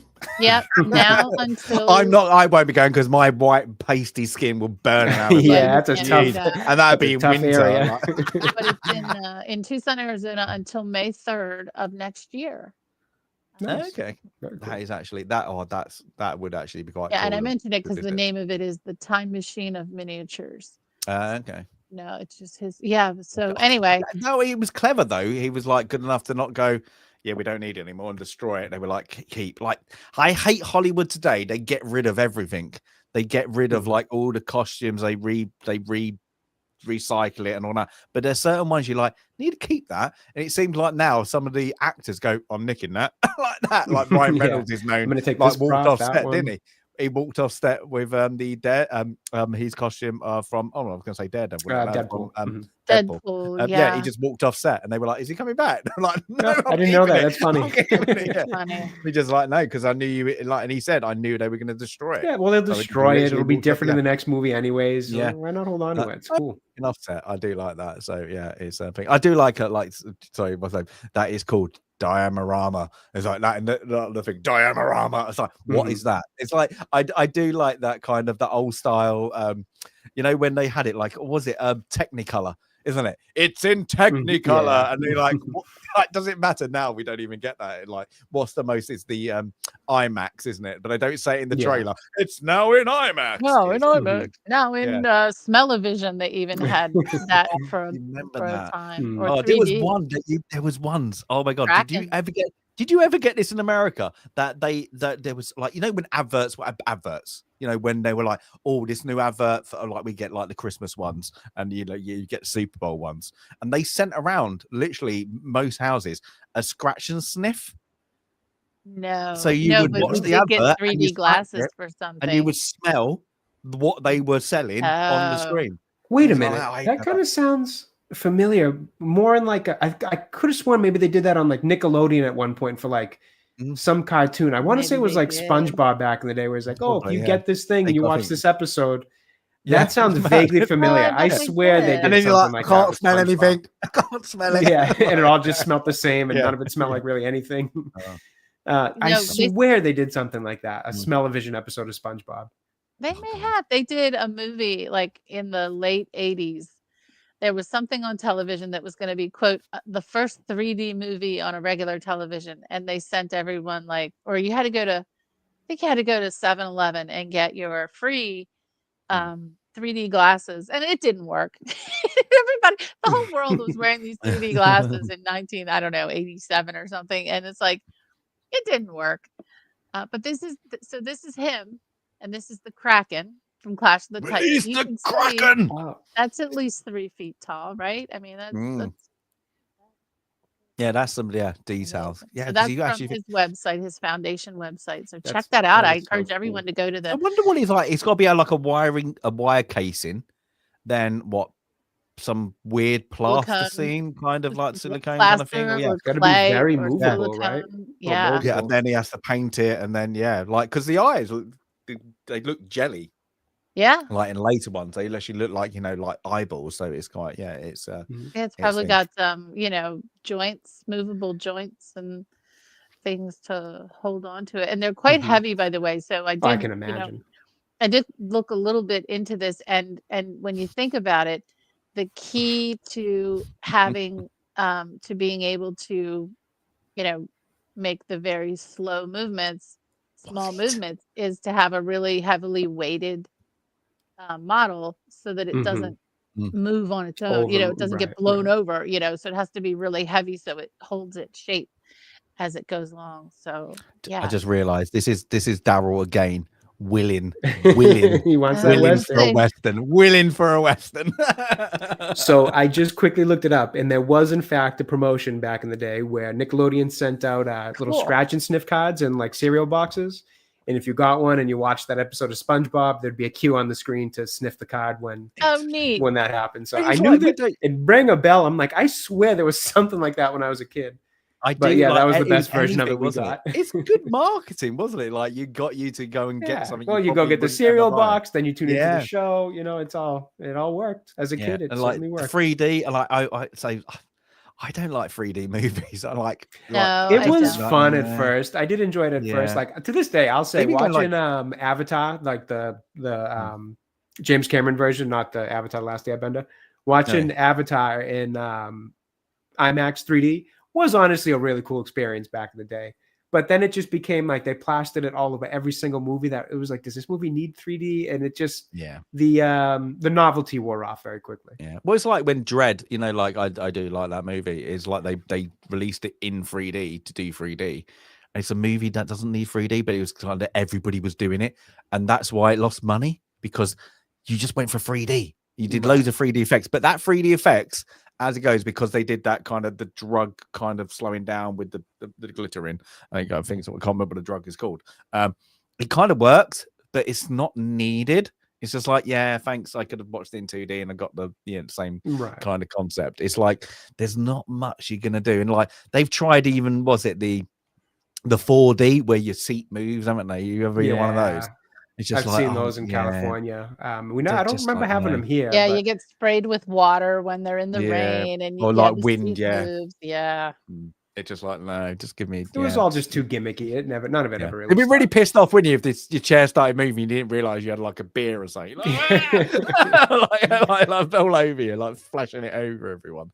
Oh, but yeah, there's so many comics, but yeah, it's I like the standard. Just give me a regular movie, regular screen. Just the one thing I do like is the reclining seats. I do need a theater that always has the reclining seats. Enjoy those. Yes. Is I'm guessing the first, was it the 40s? It has to be the 40s, doesn't it? The first 3D movies, because you see the old black and white pictures. I'm not sure, honestly. You Daryl. Go! Find me the first 3D movie in the cinema. I know in the 50s you would see. Pictures of folks in the 50s with the 3D glasses on, like I forget some of those they were all the B movies. It was all the B monster movies. Trying to get you in, yeah. And I wonder if it was like a cartoon, terrible B movie than the actual one. But whilst you had that, look, is a gimmick, get you into it as well. Is a 3D, because I think we said that, I can't remember what movie it is, like when they went to you had your news, that wasn't it? You had your like, and what was you had your soap opera. The last Second World War movie we watched. What was that? Oh my god, I've completely gone blank. And it was like the real. Let's see. Or was it like they go to the movies to get First World War, wasn't it? They go to the movies to get the news. Well, yeah, and Sergeant yeah. York and all that. You know, Yeah. you get your newsreel. Mm-hmm. Yeah, so I'm guessing that, yeah, exactly. You get your news, get your cartoon, and then you got watch 3D, and then you got your main. Mm-hmm. Yep. Like it's a day out. It's You're a there day all out. day. You're Yeah, there you're all there day. all day. That's it. And I like it because you got your intermission. Quickly, run. Let's all go to the lobby, and that's it. But and that is all good. But are you excited for our next movie? What else the next pick? Now, Sandy, I'm gonna put my foot down here because Sandy isn't in America. Are you, Sandy? I'm not even in America next Now, week. because we're meeting up, I just realized it's going to be really hard for me to do things. So chat, unless there's a real things, we might have to cancel next week and do it the week after, if that's okay. Because there's no way I can do the screenshots in time because I'm coming back on the Friday to the Saturday. But if that's okay with you guys, we can have a week off. And you can actually watch it twice. Come on, It'll be a chat. Thanksgiving week, a long Thanksgiving Oh, weekend. yeah, that's right. It's Thanksgiving weekend. It would actually be a good weekend to probably take a week off for everybody, right? Spend some family time. There we go. Family time. Staying to family time and watching many men in the movie get the crap beaten out of them as well at the same time. But it is a family movie from what I understand. So there you go. Yeah, there we go. I bet you, Jay, you will want to watch it twice just because of the fighting. I hope so, because I've heard so much good stuff about this movie. So I really am actually looking forward to this one. And nothing says Thanksgiving like siblings fighting. Viper, you'll allow it. Viper, I expect to see you in Spaghetti House one of the on Saturday. Saturday. But yeah, so our next one is I forgot the other guys is Joel Edgerton, isn't it? Edgerton, yep. Edgerton and Tom Hardy and Nick Nolte in The Warrior. So as I always do, let's bring up the trailer. And I can't remember how to share now. It's down there. My brain just went, how do I do this again? Okay. Let's share this. Here we go.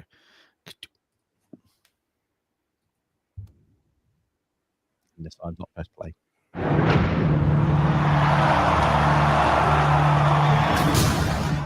Growing up, we all want to know the toughest kid in the neighborhood was, right? I want to know the toughest man on the planet is. That's what we're going to find out. Brendan, it's me, Pop. What are you doing here? Tommy's back. Did he say if he wants to see me?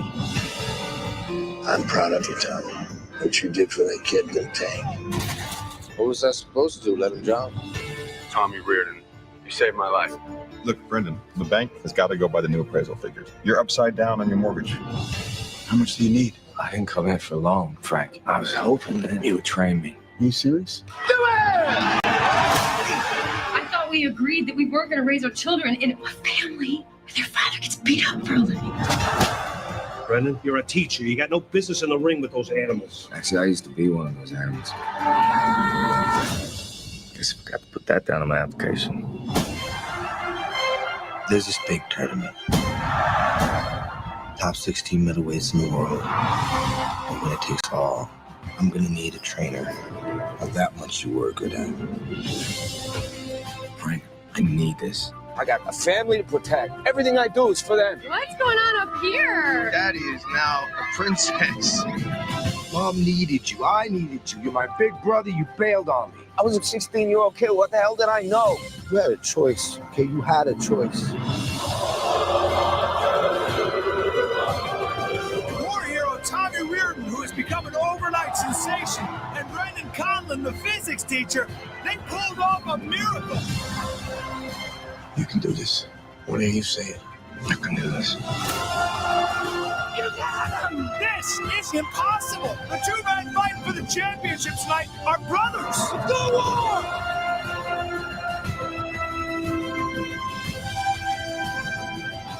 Are we here to win this fight? Because if we're not, I will throw in the towel.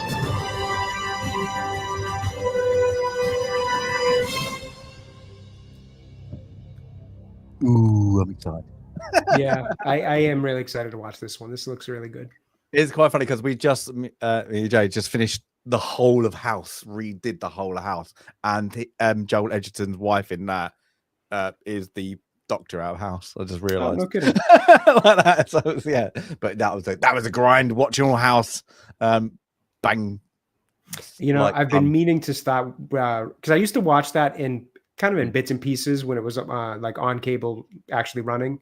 So I'd see episodes here and there, and I always liked it. And I've been meaning to start the whole series beginning to end, especially ever since you've been mentioning you guys have been watching it. And I keep it was you know what, when you forget movies like that, sorry, a series that you actually, it's enjoyable. It's just like you can have it on and it's just enjoyable. That's what a house was. It's like, and then you forget, you go, I don't remember this bloody episode. Where did this come from? But I think that's good. And I said last time I was going to watch it and I stopped myself. So yeah, it's it was lucky, but that was my sports pick. So it's now another one's going to you two have got to have a little bit of a run soon on your picks. I must say that, I'm definitely due. It was we had a run and then Jade. It stopped. Yeah, Jay had his sports pick. And then A Bug's Life. I had a couple in a row, and then I've been in a dry spell. We've not had spell. Yeah, we've not had one for a while. And then Jade had her Princess Bride. So that was that we won't talk about. Sorry, I won't bring it up. But shall we find out? Let's do it. Let's do it. So it's always I'm gonna actually hide. Oh, come on, hide. We like to hide now. We're gonna hide on it. So we've shuffled, we've hide, and because there's always a surprise. There's a surprise, possibly. But if it comes up, it's gonna be funny. But let's now. Daryl, what you want? What is Daryl looking forward to? I'm not sure. Now we have to. The thing is, if it doesn't happen this year, it's going to be like that, and then we'll get one. It will just be back-to-back westerns. It will be. We'll have to catch up. There we go. So, but let's do this. 5, 4, 3, 2, 1.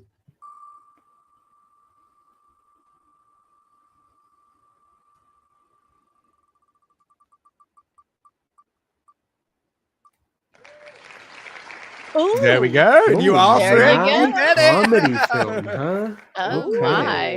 Jay's comedy. Dum dum dum dum dum dum dum dum.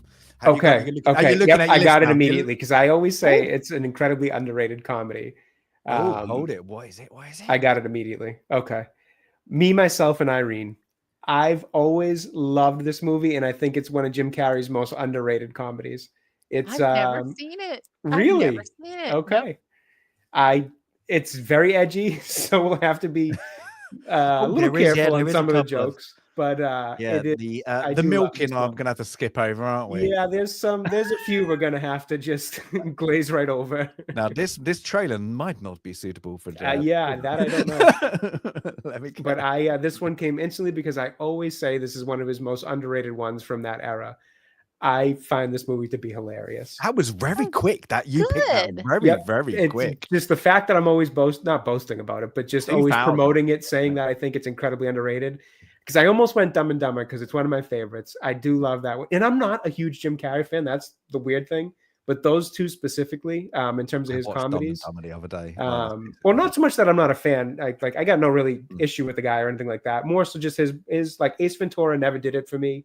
I did like The Mask as a kid, but I kind of grew up in an era where Jim Carrey was cranking out a lot of kind of like that 2000s into the 2000 teens. He was kind of just like Mr. Popper's Penguins and Burt Wonderstone. There were a lot that were just like, eh. So I wasn't always a big fan, but those two specifically, Dumb and Dumber and Me, Myself, and Irene, I've always adored. I just think they're so stupid and so funny. And this one was, because this is, God, who's the directors of this? It's the same guys who did Dumb and Dumber. So I think that's why I always like these two, because I like their direction and their comedy. But their name is slipping my mind at the moment. It's not the Wachowskis, is it? No, is it the Farley? Is it Farley? I wasn't too sure. I'll have to look it up. Let me see. Okay. Well, whilst you look it up, whilst we watch the trailer. I'm working for the state on the highway patrol. From the Farrelly brothers, the directors of There's Something About Mary, comes the story of Charlie Bailey Gates. All his life, Sweetie, he's been a pushover. It's kind of dangerous. You want to move it up onto the sidewalk, away from the traffic? A patsy. I hate to bother you with this, but your car is going to have to be moved. Park it up behind the grocery store, will you, Charlie? A doormat. You people take checks? You mean the black man? No. Those things are legal. Oh, it's on now. But inside every guy like Charlie, there's a guy like Hank. Doctors have diagnosed you as having a split personality. A schizo. You've been avoiding confrontation. But this guy inside, Hank, he doesn't. There you go, Dick. I pumped it for you. Her name's Waters, Irene P. I pulled her over for a broken taillight. We'll have one of our troopers escort you. 20th Century Fox presents Boy, you can't beat the open road! the story of two guys So it's true. Charlie is a schizo.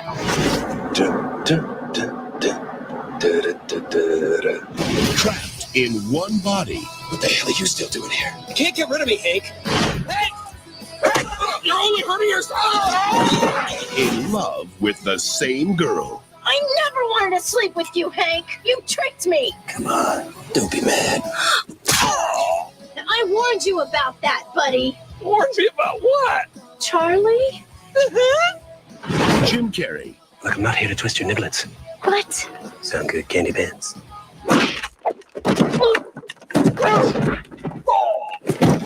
Me, myself, and Irene. I mean, you should be furious. I just drop-kicked you right in the face. Hey, it happens.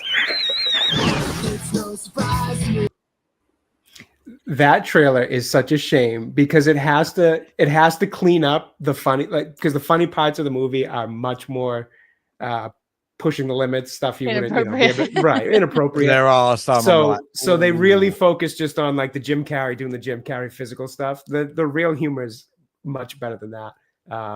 So that's, if we could show a Red Band trailer, you'd probably see something slightly funnier than that trailer. But I do love this one. It cracks me up every time. There's going to be some screenshots we won't be able to show. Though. Oh yeah, 100%. There we go. After you said you wanted one, and again, Daryl, we're really sorry. No Western this time. I can't remember. Well, I remembered when I watched it, and we'll have a discussion about that. It was a funny moment that ended up not being very funny. That when I first watched this. But yeah, I've not seen it for probably for ages. It's like that until it came on TV. Sandy, you've not seen it though? No. There we go. This will be a first viewing for me. Yeah. There we go. Yeah, Awesome. from 2000. Who was the directors then? Did we the Farrelly brothers? Okay, was that? They did Dumb and Dumber as well. Yeah.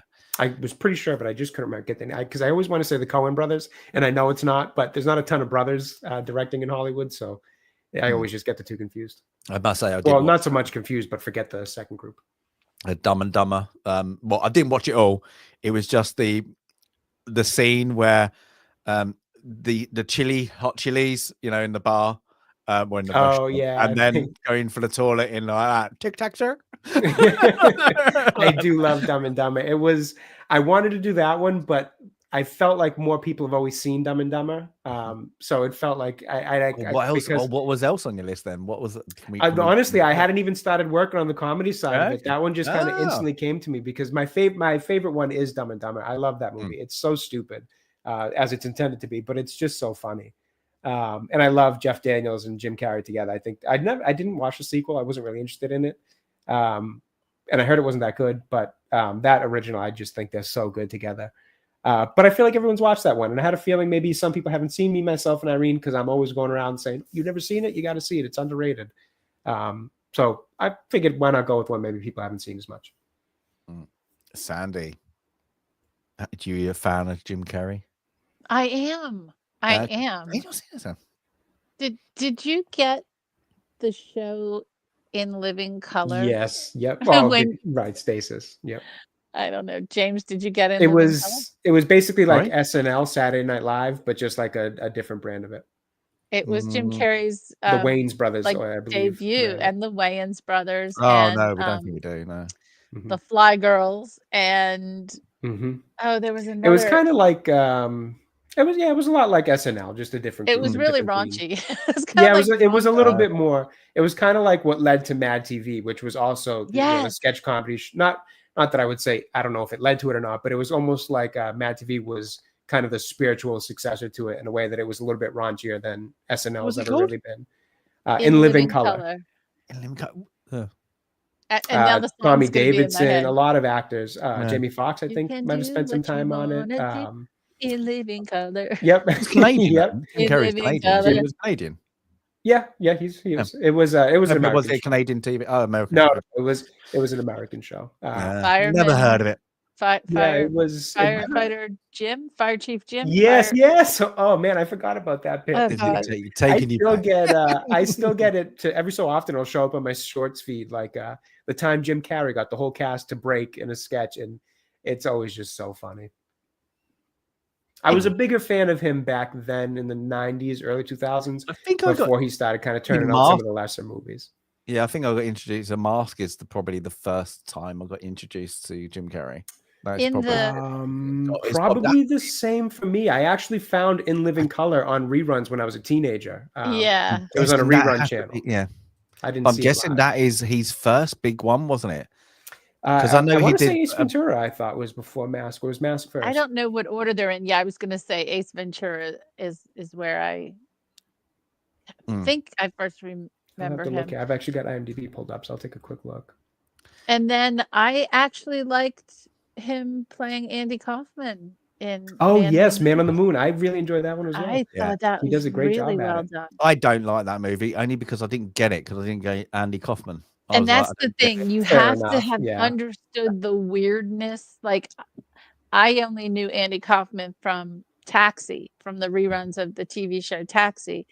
And he annoyed me on Taxi, right? But then I saw some of his stand-up comedy on TV, and it was like, whoa. Sometimes it was really amazing, and other times it was just plain weird. Like, he did a comedy show somewhere in New York, and everybody, gets into the theater, sits down, and he tells everybody to stand up. There are buses waiting outside to take the entire audience to a bakery for cookies and milk, and that was the show. And he didn't do any comedy.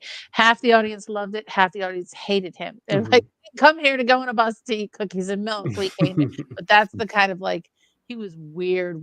Very strange. Jim Carrey got it. I mean, he nailed it. Yeah. And it got to the point where I guess I've seen some there was actually a really great Netflix documentary on the making of that movie, and how he always really embodied it. Yeah, right. Jim's a little on the weird side, so he was like, it felt like to me Andy was coming through me during that filming period, blah blah blah blah blah, all that. But then a lot of the other Jerry Lawler, WWE wrestler, who did a whole wrestling segment with Andy Kaufman at the time, like in Andy Kaufman's actual time, made an appearance on the movie, and when the behind the scenes footage was coming out, he was just complaining. I guess a lot of the cast was complaining about how over the top or how far Jim Carrey was taking it. Oh, really? Versus he's a total method. Yeah. Right. And he would say even Andy knew when to stop. Like, this guy just doesn't stop. So he actually, I guess, had some confrontations with Jim and stuff like that. But it was a really interesting documentary. I actually recommend watching both the movie and the doc if you get the chance. And by the way, Ace Ventura: Pet Detective was the first big role in 1994. Was it? Even Living Color ran from 1990 to 94. So pretty much when he had Ace Ventura, it seems like he got off that show to pursue, bigger things. And then The Mask was the same year, though, actually, now that I'm looking at it. The Mask came out the same year. Oh, my God. 94 was crazy for him. He did Ace Ventura, left In Living Color. Also, The Mask came out, and Dumb and Dumber all came out in 94. Wow. And Batman Forever was 95, as was the sequel to Ace Ventura. So he was this was a super big. No wonder the poor guy seemed like he got a little burnt out. Because I just remember The Mask being such a huge hit. I love The Mask. And I wonder if Ace Ventura, because of the American football reference, they didn't draw it over here so much. I just don't think it was as good. The Mask is very. It is what it is, and then everybody saw Dumb and Dumber. I don't think I saw it in the cinema, but everybody kind of went. I like the cable guy. The Cable Guy, yeah, another underrated one of his. Cable Guy. Liar Liar was good. It was a little bit more family friendly. Yeah. I like that one. I'm a big fan of The Truman Show. I actually think I put it on our list. Yes. It was a really good run for him. I bet Grinch Stole from the Christmas. 90s, That what? was absolutely quintessential When part was of that? my Oh, generation's I'm so childhood. glad Like, we're not kids- mentioning him in the Batman film. The kid glad though we're not has mentioning just Riddler. seen the Grinch. He saw the cartoon version that it was like a few years ago, like that, and he watched the real version and he loved it. I love Yeah. that movie to this day. Just a piece of my childhood. What's that like? I bet he was big, like 95 or 94 to like 2005. Oh, this was and then like he peak went of weird. his Yeah, that was his he. career. He had 10 years, didn't he? And then he just went a bit. He did a couple other things, It and then he went a bit. was, yeah, I'm looking then it went here a bit after weird. Bruce Almighty. That's when I think Bruce Almighty was 2003. That was a big hit here, Yeah. I believe, at least. I remember it being well talked That about was movie. a big hit, yeah. Then he did Eternal Sunshine of the Spotless Mind, and I think Mhm. people weren't ready for him to quite change it up that much. That movie reviewed well, but I don't remember there being a lot of talk about it, at least for, People I like was it. a don't they? teenager Like, at this point and all that, so yeah, we I don't weren't think talking it about did it. that well at cinema. I think it was one of those that people go, "Oh, it's one of the ones you should have on your list to recommend." Right. They're things like that, but you have to. I be, just it's don't one of think those people ones- were ready for you a have to- Jim Carrey serious Yeah, role. you want to be in a Jim. Yeah, I hate to say it, it's like when Robin Williams did some serious ones, didn't he? It was like, no, I want to see you making me laugh. I don't want a serious one. And like, I understand why actors don't want to be. Oh yeah, pigeonholed you now understand the because kind of torment these guys end Yeah. up going through. Yeah, it's unfortunate. Yeah, because I think it's probably what Robin is a Good Morning Vietnam, but that's still Patch Adams. was it Patch Adams? Goodwill Hunting, of course. Can't Yeah. forget that Yeah, one. Goodwill Hunting. What's it? And, Then what, maybe Dead Poets. Awakening. I bet you maybe Awakening was first. That one that he did Oh, with. Awakening. Oh my God, that made me cry. Yeah, Yeah. I bet you that was one of his first serious ones. But that still had he did it quite well with putting humor into it. Like Patch Adams has a lot of humor. I Even liked Patch Awakening Adams. takes them into. Yeah, I don't mind it. I watched it as I a like kid in Dead school, Poets so I'd have to watch Society. it again, That's but I one liked of it. my favorites. If But you yeah, look then- at his IMDb too, sorry not to interrupt, but it's alarming to see how like every year there was a movie for this guy. He must have been working What, Jim himself. Carrey? Yeah, he just was releasing, and some of these years it's multiple projects coming out. 2008 couple, 2009, the 90s were like hot, though, 4 wasn't in he? 1 He was year. hot. Yeah, and you just got to wonder if it maybe burnt him out a bit because my word, he was releasing something every year, if not multiple things. Well, I think because his acting style is so much, he goes over the top, doesn't he? So many times. That's got to drain you. That has got to drain you. You've got to go in there I can and then only just imagine. go boom. Especially like as we said, like he's a kind of in between, like a method actor kind of ish. He takes on his roles like a lot seriously. Yeah, to have that kind of not be able to switch yourself off. We get like how many comedian actors have gone that way because they just can't switch off. They just literally they're that, and then they just get depressed when they're not working. To be always the funny man. Yeah, it's things, but yeah, he did a lot in a span of time. Like, yeah, there's always Jim Carrey. I think I remember like in that late 90s, it was always Jim Carrey. And like, that was definitely the prime, I would say. Yeah, but that's it because you think all the way into the early 2000s. The Riddler was going to be Robin Williams originally when it was going to be Tim Burton, wasn't it? He was going to be Riddler. And then, of course, then it all bad changed. film. I wouldn't have wanted Robin Williams in that role. That was such a hard film. But then he got changed in it and he pulled out, and then that's why they got Jim Carrey, and he's like that. But yeah, it's all over the top. And then you got what's his face thinking he Two-Face. Gene, not Gene. It's not Gene. Tommy Lee Jones. Tommy Lee Jones. Just playing pretending to be Joker, but being Two-Face. Like, I still will never understand. I still hate that. I still hate that makeup. Oh, it really annoys me. No, it's not great. No, that one's not on our list, right? Please. That might be. Yeah, but no, we covered it in the Batman special. Unfortunately, right, though, we still had to talk about it. That could be on our. The last time I was in London, that's 1 year ago, because that's what you guys did. I thought you did that when I was in. London. I know one. Yeah, it was one weekend. I thought we did one show while you were in London, though. Yeah. Oh no, we did. We did Glengarry Glen Ross when I was in London. It was when I had to work. Right. I had a work thing in January, and you guys did. That's right. Batman special. Yeah. Like we could still be talking about Batman before we see the next Robert Pattinson Batman, if there's ever going to be one. Yeah, if it ever gets made. At this point, with WB up for sale, I mean, who knows what happens? Oh, it's stupid. could be resetting everything again soon They're enough. the Who knows? one studio that has the decent IP. They have Batman. They're They have just a Harry dumb Potter. company. We're I'm sorry, but they just they're never a get terrible anything right. company. No, they are. They are. I am. But speaking of what, what we're, what may or may not be coming in the near future, one thing that is coming in the near future next year is Project Hail Mary. And another trailer. Was that the Ryan Gosling one? A new trailer was released. I've not seen it. I've been meaning to yet, look at that. Yeah, Okay, I've been meaning to look at that. so number one, read the book. It is No, number one, we need to get Jay to watch The Martian again. Oh, okay, let's go back. Read That's The true. Martian. That is true. Watch The Martian. It's the same author, Andy Weir. And so trailer number one, I thought was amazing, but it gave away a little thing I didn't want it to give away. Trailer number two gives away almost everything. However, there's still something that's not in trailer number two. So I'm definitely not watching trailer number three if a trailer number three comes out. But I am so looking forward to this film. And it's one of those things that like I'm pinning all my hopes on, right? Please, Hollywood, get this right, because they got The Martian right. And the book is a really amazing book, and please get this right.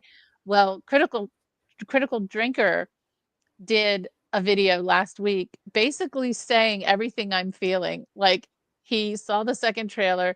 He really has high hopes for this film. Please, dear God, Hollywood, don't let us down, because it is such a good book. So, and the only thing I'm disappointed in is the casting of Ryan Gosling. I can't see him in that. That too, he annoys me. But I don't know. I think he's a good actor, but I don't know anything about the this book or whatever to know. Yeah, to that role, I think he's set. Yeah, I think he's good for this role. But oddly, Critical Drinker's video begins with him saying, praise for The Martian, the last film that Ridley Scott got right. And it made me think of Napoleon, because Napoleon was so god awful. But I'm still. Oh no, he's done more since. I was gonna say that's not the only last two he's done, right? I mean, I was thinking of the timeline. There had to be more. He did right, Right. He did well for The Martian was, I forget what year was The Martian. That was a little while ago now. Oh, that's a while, yeah. That's at least 5 or 6 I'm trying to remember what else Ridley Scott did in that time. I bet it's 15 years old now. Probably. At least 10, right? 2015. What year? I'm gonna 15. Yeah. Martian. Yeah. Oh, nailed it. Okay, 2015. Okay. 2015, 10 years. There you go. Okay. So we're looking forward to Project Hail Mary, but what else is there to look forward to? Nothing. No. Nothing. I am, I'm trying to actually, I can't even off the top of my head go. He did House of Gucci too. I didn't know. There was The Last Duel. Yeah. House of Gucci is awful. Yeah, that's what I've heard. I never watched it, but it's absolutely awful. It's like a good, it's got what's her face in it? The singer. Gaga. Yeah, we can't literally I don't get why she's even well, in the I heard movie. she was good in the Star is Born movie. I didn't watch it, but I heard she was good there, essentially playing herself. Yeah, playing a singer. Yeah, I can't. Every time I see her doing an acting role, I'm like, you just cannot act. You're just there because it's a oh look, we got something. I don't get it. Yeah, she spoils that whole movie. The Martian really was, even for me who has to rewatch it just to see how I feel about it now. Not that I ever thought it was bad. I just got a little bored with it. But again, I got to give it another watch. But just even give it another watch. Well, even going by just consensus opinions, that's just called mine. The minority opinion on that one, because I know people love that movie. Yeah, there's not anything else that stands out on his list here that I could say has that kind of consensus opinion that it was good. The best I would pick out is The Last Duel. I thought that was mixed. I thought some people really liked it. Some people thought it was boring. But outside of that, yeah, there's really nothing since The Martian. I didn't realize it's been that long, 10 years. Now, James, I have a question for you about, not about upcoming films, because there's nothing, but about a film that was released in the UK. It was not released here, but someone just recommended it to me. They know I like, UK sense of humor. Have you seen the film called The Ballad of Wallace Island? No. It's a UK release. It's comedian Tim Key and The Ballad. of Wallace Island, and it's about a It's guy just been released. who lives alone on his, hermiting on an island, but he has money, and he hires a singer for a show on a remote private island. The singer doesn't realize it's a show for one poor hermit guy. And the trailer looked kind of cool. Someone had sent it to me. I didn't know if you had seen it. I couldn't Only even had a UK release. Tim Key. Tim Key. I've never even heard of him. He's a stand-up Never- comedian. He does Never even don't recognize any of the faces except for the female actress Kerry McGillan. Like that, I recognize her face, but yeah. I would have to see what she's been in. Like to say, I'll oh see yeah, if I can find it on Amazon. Just wondering if you had seen it. oh she was in Drive. There you go. That's why I recognize her. Okay. She's in Drive with Ryan Gosling. So there you I don't go. mind that Yep, movie. There you go. We've There we come go. full We come circle on around. No, Ryan no, Gosling. I actually do not. Yeah, don't. Yeah, never heard of it. But it's just been. I'm guessing it's just been released. I'm guessing, but yeah. No. Nope. Nope. Not Nothing heard of else it. to look forward to. No. Have we got any like? What's the next superhero one then? Like for DC, if they've all Oh set it up. God, who knows? I want to say I know he's for got his them, cartoon it's thing. Supergirl. I think because I thought they were What already is- filming yeah. it, and I know that they're also filming Clayface for whatever reason. Yes. Yep. Why? What is So I weird. believe those are the next two. They did give a release date for Superman 2, which I thought was like 2027 or something. I did a video on it actually a little while ago, but I forget what the hell they even said, to be honest, because it's already been out of my mind. Supergirl is there to be I think set up Supergirl's to next. build to go to an alien planet to set up other characters to bring her back, and then she'll get a redemption of being party girl. And Yeah, then, turned I back into don't wanna be hero. great. Yeah, And that's it. It's so Yeah, obvious just for that little Right. snippet. I think we both said it like that. Well, it's funny because they, after that came out too, I remember some of the kind of interviews and things you're seeing was like, oh, she's, I think it was with James Gunn, talking about how she's pivotal and sets up a lot of stuff. And I agree. It's like, I mean, her story is going to be pretty straightforward. You can kind of tell what it is just from the mere introduction of party girl who's just like irresponsible, whatever, with all these powers. You can tell what the story is going to be. How it sets up the rest of the universe, we'll see. Guaranteed. Do I really care at this point? He's Not going to really. do that no. bit what he did in Guardian of the Galaxy when they can go to a different little area and there's loads of different aliens. Right. And give her the Peter Quill story. Yeah. Learn how to become a hero. 100%. That's what he's doing. And But find it- Lobo so you can tie some Lobo movies into this world. And because I believe But Jason saying that, Momoa will was he cast be in. in charge? I don't know. Will he be in charge? Well, yeah. I mean, with the WB up for sale, who knows what happens after that? I wouldn't. I wouldn't start filming too much more. Yeah, and we got Just like to a be on the Ryan safe Gosling side. Star. They got Ryan Gosling Star Wars soon, haven't we? I thought well. something. The- Something about that. In terms of Marvel, I don't know Can't what the remember hell's up on their playlist. Oh no, the No. Doomsday ones. I think they were just filming those. Avengers Right, okay. Doomsday, which again, I don't care anymore. Oh yeah, yeah. I just And don't then care. I don't playing- even care to see not Tony Stark, Robert Downey Jr. return. Well, I guess they're one and the same, really, with the way the characters played. But But they just I gonna just don't milk the care. I multiverse, don't aren't care they? anymore. Again, everybody's gone. I don't like the multiverse. I'm getting bored of the multiverse. There's Things no like that. stakes with the Yeah. multiverse. Nobody cares about it. Secret Wars is being filmed, I think, or in some form of production because Sadie Sink from Stranger Things. I just saw a rumor that she's being eyed for a role. Again, for Secret Wars, not Doomsday. I think that one's already filmed. Again, I don't care. I don't know who cares anymore. I don't know how you could Well, I care think- anymore. But if you do, honestly, honestly, God bless you. You enjoy to care about something you Was love. it Captain America? Was it Cold War? No, was it no? Is it Cold War? Civil War. Civil War. That's it. Civil War. That and then the timings of the other movies after it made you kind of go, "Oh, I care," because they were quick. Oh yeah, at that point I still care. Well, but also the quality. They had a plan. They had a plan. They were like, right. The quality, the plan, the They knew feeling where like there they're was going. something. Now it's literally like like Stranger Things is coming out, and everybody's like, "It's been too long. I don't care." Oh, I actually disagree with that. I'm a big Stranger Things fan, so I'm actually really, Yeah, but I'm you really would have excited to see it. Yeah, but it's making me they now did go take too back to long. watch it and have to Well, watch it. So right, if you can't and be that's what bothered I to just rewatch did it- myself. But Yeah, so there but you you go. have. Well, I think that's the key phrase is if you can't be bothered to, I don't blame you. I Yeah. personally have always loved it, so I could watch that from beginning to end over and over. My wife and I both love it, so it's kind of we just did a rewatch to get ready for this. But you have a point. It's because I kind of forgot how season 4 ended. I remembered highlights Yeah, of it, the best parts of it I remembered, but to remember the intricacies of the story, no, I had to watch it again because that was No, 3 years that's ago. what me and I think Jodie so. Yeah, talking about. it is too long between. We're going, it's been too long. Do we have to watch it? And I'm like, yeah, You because know, I can't and really remember. It's funny they decided to do that too, because anytime you're working with a cast that's mainly child actors, Yeah. you would think you want to film it as quickly as possible, just because the aging makes things so difficult. I think they've handled it okay, to be honest with you. I think they've handled it fairly well. Although when you watch them back, like when you let time pass and you get into the next season, you're like, oh, it doesn't look like they've aged that much. Yeah. But when you watch them back to back to back, you're like, holy crap, Yeah. these guys aged a ton between these seasons. That's what I was going to say, because I'm guessing it's supposed to be a year gap in it because they're not even. I think they're going to have yet. to take a slightly bigger one this time, but I'm not sure how big, because even in the trailer, it's like after just rewatching season 4 and being kind of shocked at the age jumps that they go through in each season. At that point, this one was like, when I saw the trailer, was like, holy crap, they look even like way older than season 4. So yeah, you would have thought they'd want to make this series a bit quicker, but I've still enjoyed it. I still really like it. I honestly think the cast is really, really good top to bottom too. All those actors in it, even from when they were younger and the adults were Winona Ryder and David Harbour, to now when they're all adults at this point, even the kids are now grown to adults.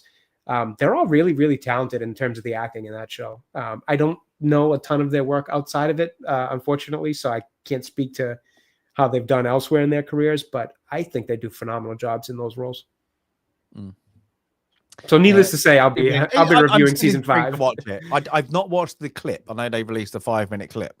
I did watch it. I don't want to spoil it. I don't want to spoil it. No, honestly, 5-minute clips. It doesn't spoil much. No. Watch it or don't watch it. Totally up to you. I imagine it's quite literally the first 5 minutes based off what it was. Yeah. And not to spoil it in case you don't want to watch it. It's inconsequential to anything. I think. So I don't want to wait. Story. If I'm going to watch something, I'll wait. I mean, fair enough. But, we, my wife and I, got a little excited. So as soon as it came out, she was like, "Did you see it? You want to watch it?" And I was like, "Yeah, sure, let's watch." So we actually watched it together. She's super excited.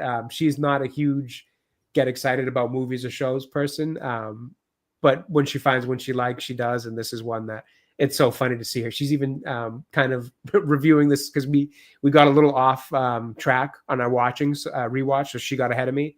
So we would just sit at the table this morning. She's like, man, I really forgot this scene in season 4 and how good it was. And she was all breaking it down. And I'm like, oh, it's the nerd takes is rubbing off on the wife. Even she's analyzing movies and shows now. So it was a fun morning conversation. That's good. That's good. But guys, I'm going to go for Jay. Jay, what have you got coming up soon? More videos and shorts. Yeah. I finally have kind of squared away a nice routine within my bigger picture routine of daily life to be able to work on more stuff. So a couple videos out that have all been up in the last week and a half or 2 weeks. So they're all fairly new. So feel free to stop by the channel, check those out.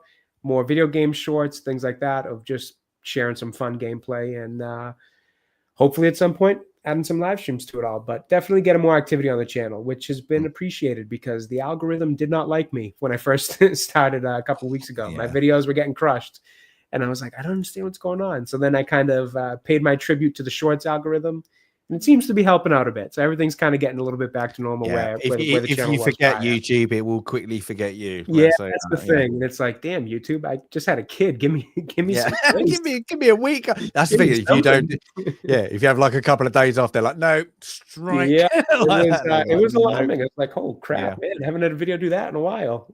In terms of the poor performance. So paid my toll to the shorts algorithm, and things are back on track. So feel free to stop by the channel and check it all out. That's good. That's good. Before I go for Sandy, because we know Sandy's got a lot. I'm gonna grow a human. That's what I'm gonna do in the last caretaker. I'm gonna get that point. We're finally gonna get there. Literally, I'm gonna finally get that. That is a great game. It has been a lot of fun to watch that. Honestly, it's a fun game to even watch. And it's like, the loot goblin moments, and then get back, and then I'm finally and I've overkilled, I think, the electrics. But we'll be playing that, and then I'm gonna have to move on to something else. But the roadmap, I know Steve's playing it as well, and the roadmap looks really good. I'm like, because it's early access, and I was like, oh, they're doing like a Christmas and then they've got this bit, and they've got this underground layers. They're gonna have like underground stations where like tunnels, and it looks like you're in an aquarium. It looks like, I was like, and they have other stuff next year, and I was like, oh, they've literally thought about this, and it looks really good. So I can't. I adore. I'm at the moment. I'm really addicted to that and adore that game. It's very, very, very, very good. And I think it's one of the games like you know when you play, you just lose track of time because you really enjoyed it. And most time, it's just recycling stuff. So that's really good. So yeah, that'll be next week, and then I'm gonna have to think of another game. Got a couple in the pipeline that might have to play, but I need to get more videos and hopefully a bit more time off. I'm gonna do a little bit of reviewing myself. That's it. But Sam, have you got anything special going on? I'm freaking out. I've got a lot going on. So I will hopefully have a live stream or two, not this weekend, but at some point from the greater London area, some point over the next 10 or 15 days or however long from now until I come back. So yeah, I have a long list of stately homes to potentially visit, a long list of embassies. We are going to do all the embassies in London, just like we did in Washington, D.C. But not all, I haven't got that much time to do them all. Well, I did about 35 during my last trip. Wow. So we'll make a little bit of we won't do all of them. There are about 140 more to go, but we'll make another dent. We'll do we'll do a tube challenge. Probably going to do the Metropolitan Line tube challenge, and we're going to do the bridge challenge. We're going to walk, try, not all in one day. Some people have done it in one day. It's 33 miles, I think. Can't do it in one day, but I'll break it up and go across all the bridges that cross the Thames in the greater London area. Nice. So yeah, lots of walking, lots of touring, lots of cool things, lots of probably nerdly museum type things that I am so looking forward to, and I get to spend some time with James. So maybe there's even a film club tie-in to any of the places that we visit. I don't know. We'll have to see. So yeah, it'll be so no live stream this weekend. We'll see if the algorithm kills me. Because I was doing 1 or 2 weeknights and at least one weekend, and sometimes getting like 20,000 views. Yay. So we'll see. Awesome. We'll see what happens there. But yeah, just and this past week, my little live stream walk in DC. Oh my God, every place is already decorated for Christmas. It's a little too early for me, but it was kind of fun to walk around the DC waterfront and see everything decorated. Our tree is up. Our tree is up. Too early. Too early. Too early. Too early. I caved. Mine is up in the attic. That's about it. There you go. There I had you to take go. all this down last week because it was like, oh, just do it. But the light's not gone on yet. So that's it. So yeah, it's up, it's done, but you can't put the lights on. And I have to do the outside, like clean and like get it ready for outside when you put the lights on the house. Yeah, So I like, did about half of the outside. I pruned all the trees so that I can decorate. I have 11 small trees outside. No lights. We just do Christmas, big plasticky Christmas ornaments. But everything else needs to be cleaned up. So that's tomorrow. Tomorrow is cleaning up outside, because we did have our first frost. So everything's dead. So I got to do all that tomorrow. Oh my gosh. So, well, at least you're going to see, I'm guessing because of the tourists, everything in London is already. It's already decorated. I'm looking forward to it. That's it. Yeah, we're gonna have things. And you might see a little viper maybe on your stream. I may see. I will take the piss. He is now my little fair maiden, and he is the only one who knows about that because it was hilarious. And he was like, "F you." I thought he was the electrician. No, he got mispronounced.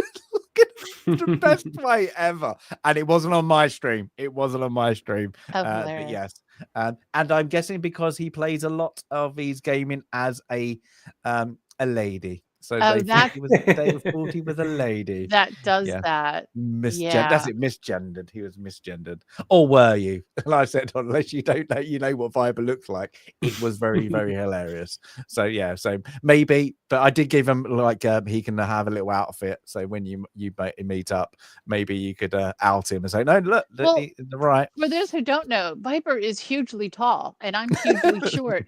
And so the last time we were running around London, Viper was looking out for me. I wondered where he went, and he was looking for me, making sure he could keep his eye on me. We were in a crowd crush in Covent Garden. It was unreal. But thank you, Viper, for always keeping an eye out, making sure that I didn't get stepped on, because I am extremely short and you're extremely tall. It worked out really well. Worked out well. Actually, everyone else we were kind of. Dan's kind of. I don't want to say short. He's a little taller than I am.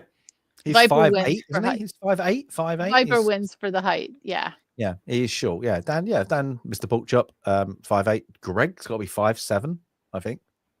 Abe's around about 5'8". He's short. That's it. I can't remember. The only other person I think, Tomby, 5'2". He's I tiny. don't call anybody. I don't have the right to call anyone short.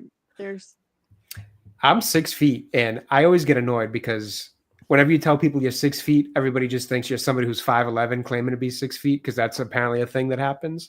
So I get very annoyed, and I've showed my people my identification, my actual license that says nope, he's in fact 6 feet exactly. Everybody always assumes that means that I'm 5'11", just claiming to be 6 feet, because apparently, well, maybe when you get older, you get shorter, so maybe you're not anymore. Yeah, that's true. No, eventually, it's coming for me. Gravity's going to crunch me down eventually. There you go. The gravity. Starting to worry about those things. I don't want to be any shorter. I don't want to be any shorter. Stop taking my calcium pills. Oh, that's it. Good. But yeah, it should be a lot of fun when you come over. Hopefully the weather's good. Hopefully. It doesn't matter. I don't even care. I don't even care about the weather. I don't. Well, I do. You do. Well, I do for you. Well, speak for yourself. Yeah, geez. Yeah, I'm guessing. I don't know. But last time what you is did it, what is good weather in London? Light rain. Yeah, misty rain. Fair enough. Yeah, light rain for 5 hours. There we go. That'd be the best one. And then it's dark at 3 p.m. That's the weird thing. But I've got it planned, and I wonder if Viper and Mr. Porkchop has got it planned, or you're just going to be wandering, because last time it seemed on the live stream you were wandering a lot. So and then you went, was it Somerset House, didn't you go? And I think you just walked in to come eventually. I mean, we started at Borough Market, and no, I lie. We started at Trafalgar Square. And Viper and I found each other right away. And then we took pictures with some random strangers and sent them. Oh, selfies. Yes, sent them to Dan and company and said, hey, we found so-and-so. And it was total random strangers just to throw them off. Then we walked down past Horse Guards and down to Big Ben. That's where we met up with Greg. And then we walked the other way across the Thames. And then we ended up at Covent Garden. We went across the Millennium Bridge, St. Paul's, Covent Garden. I'm actually looking at you like, yeah, we did everything, Viper. I mean, we really did. Yeah, we took Darth's picture in front of the palace. And then we ate at a Chinese restaurant that they just wanted us out of there. Like, they were getting people in and out, and we wanted to talk, and they were just like in and out. Just the guy kept hovering and wanted us gone. And then there was some kind of comic shop that, cool. The big one, Planet Forbidden Planet.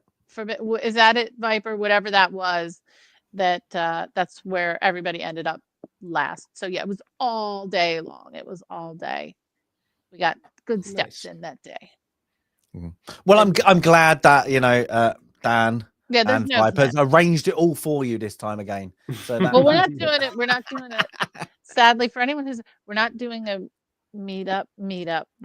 And I'm sorry that we were not, due to the fact that I need to submit a complete itinerary for security purposes. I have to limit some stuff. Mm-hmm. So yeah, it's not a meetup. So I'm sorry for that. And I can't do it because I'm way too famous at the moment. So I have to get security if I don't. So yeah, Stasis Geek is way famous like that. So. It's probably my girlfriend more with her bloody lingerie. She is. Thing. There we go. She gets people going, oh my God, her website. You read from Reckless Wolf. And then I'm like, she's like, yes, I am. Like, that's it. So that's pretty cool. Yeah. That's it. Like, people are in out like fashion designer. It's like, it's quite funny. But yeah, but it's all good. Yes, but yeah, you're gonna have to start packing. I would have packed already, and I would be ready to go with one bag and a rucksack. That would have been it. Yeah, So, I'm honestly a quick and light packer, so it doesn't take me long. No, I'm ready to go. I'm like, there's the bag. It's been there for a week. I've got everything in there. I've all got a bottle of toothpaste and some deodorant. I'm done. I can't because there's always stuff I need. I'm always afraid if I pack too early, then I'm gonna have to just unpack. So I just, I do. I'm literally military done. That's it. It's all in that little bag. And Jade comes out with like 5 suitcases. I'm like, what are you bringing? 1 year I brought like, you know, dressy clothes for the theater and a dressy coat and my boots. I'm not doing that anymore. I'm so sorry, London, but you know, you're getting me in jeans and a shirt. I can't do all the various changes of clothing. I can't. So yeah, one bag and a backpack, and the backpack is I'm bringing my real camera this time. I usually don't travel with my real camera. I'm bringing my real camera this time. So. Nice. Well, I hope we will see you very soon. Hope you're not jet lagged because this time, No, I don't get jet lag. Yes. Oh, good. You know, I've never really been a jet lag person either. I've never. It's never really affected me much. I wake up so early here, like daily. I wake up at 4 a.m. Right, so when I'm traveling there, and I quote sleep in until 9. That's my 4 a.m. So I keep my same. I'm a 5 a.m. person, so I just have no issue. Yeah, I'm a good sleeper on planes though. I don't know why. I really don't sleep well anywhere else. And I'm literally, I go, okay, if I get there now, go sleep now. Boom, and I'm gone. I wish. But anywhere else, I can't sleep anywhere else. On a plane, I'm literally done. Literally, if I could have a superpower, it would be that. And I always tell the thing, when you food, just wake me up. And they're like, here you go, here's the food. Like that. So see, I'm too excited. Like that's when I'll start rewriting my itinerary and looking at maps. I have all my maps, and I get too excited, and then I hit the ground running. I am out of that plane at Heathrow on the probably Piccadilly line. Head to the airport, drop off the bags, and go until I can check into the hotel. So yeah, I come home very exhausted from my vacations because I go. I'm looking forward to it. So, Jay, have a fantastic week and a wonderful Thanksgiving. Yes, likewise. I hope you guys enjoy the trip. Fam. And then we'll be back together in 2 weeks. For the Warriors.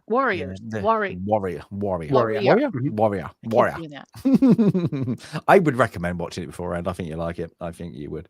So that's good. Anyway, yeah, great. So yes, I'm spending my first Thanksgiving dinner with an American. There you go. There we go. That's the only way to spend it. I don't know what to do. But we'll do our turkey. Don't know. No, I know what we got. Sandy doesn't. Turkey is so overrated. Sandy doesn't know. Depends how well you do it. And that's it. Yeah, but that's fair. But it's even at its best. If you give it to the mother-in-law, she will 5 hours. Like, what is this when it comes out? Like, oh, that needs gravy. A lot of. Give me. I will say the one way I haven't tried it, which is a very American way, I imagine, is the deep fried turkey. And I've always wanted to try that. They're putting plunge it into like a thing. Like, I've always wanted to try it. I just don't want to be the one to do it because it's incredibly dangerous and easy to just very dangerous. blow up on you. So. Not going to try it, but I would. Well, I'm not going to try to do it, but I would like to try it. I always think if it is a good cut of meat, you would have it all year round. I don't disagree, Stacey. Yeah. It's super overrated, and I don't know why we chose to have it for the important occasions. Yeah, like Christmas. Woo, turkey. Yeah. My mother always ends up making a bunch of other stuff. Even we all do. Days. Yeah. So we have like a beef, a ham. Like, it's like the whole that. deal. Just some things. And after it's like the whole turkey still mostly there, and all the beef and the ham is gone. I'll do some turkey leftovers, honestly, just because I always do. I do a great turkey stew and a turkey curry after, but it's still you got liquid with it, so you don't turkey chili. There's ways to make it better. There's loads of things. I'm making you too hungry now because you've not had your dinner yet. I know, I'm starving. My stomach is growling. For real, yeah. Well, at least I get to go and have a little bit of bed time. That's it. So until I have to do Sunday dinner tomorrow. Don't know what I'm doing yet, but that's it. But anyway, have a great one, everybody. Thank you all for popping in for a bit of recognition. I'm guessing this was a film club recognition of Ray Harryhauser. So yeah, everybody go and check out his work. Definitely check out. There's a documentary where he tells about his career and movies, and then the influences and all that is quite interesting. It's on YouTube. Just have it's quite easy to find. But yeah, for the 7th Voyage of Sinbad, is it my favorite one of his? No, but we had to start somewhere, as we did, and the wheel started us with the first one, what is always good. But for now, we'll see you in 2 weeks' time for a good fist fly in, punch them up with some great acting and a little surprise because these two have not seen it. And I'm guessing Sandy will get a good reference for one of her all-time favorite books. But for now, have a great one, everybody. Have a great rest of the weekend. And I'm guessing a lot of people might be cooking turkey now. But for now, bye to bye.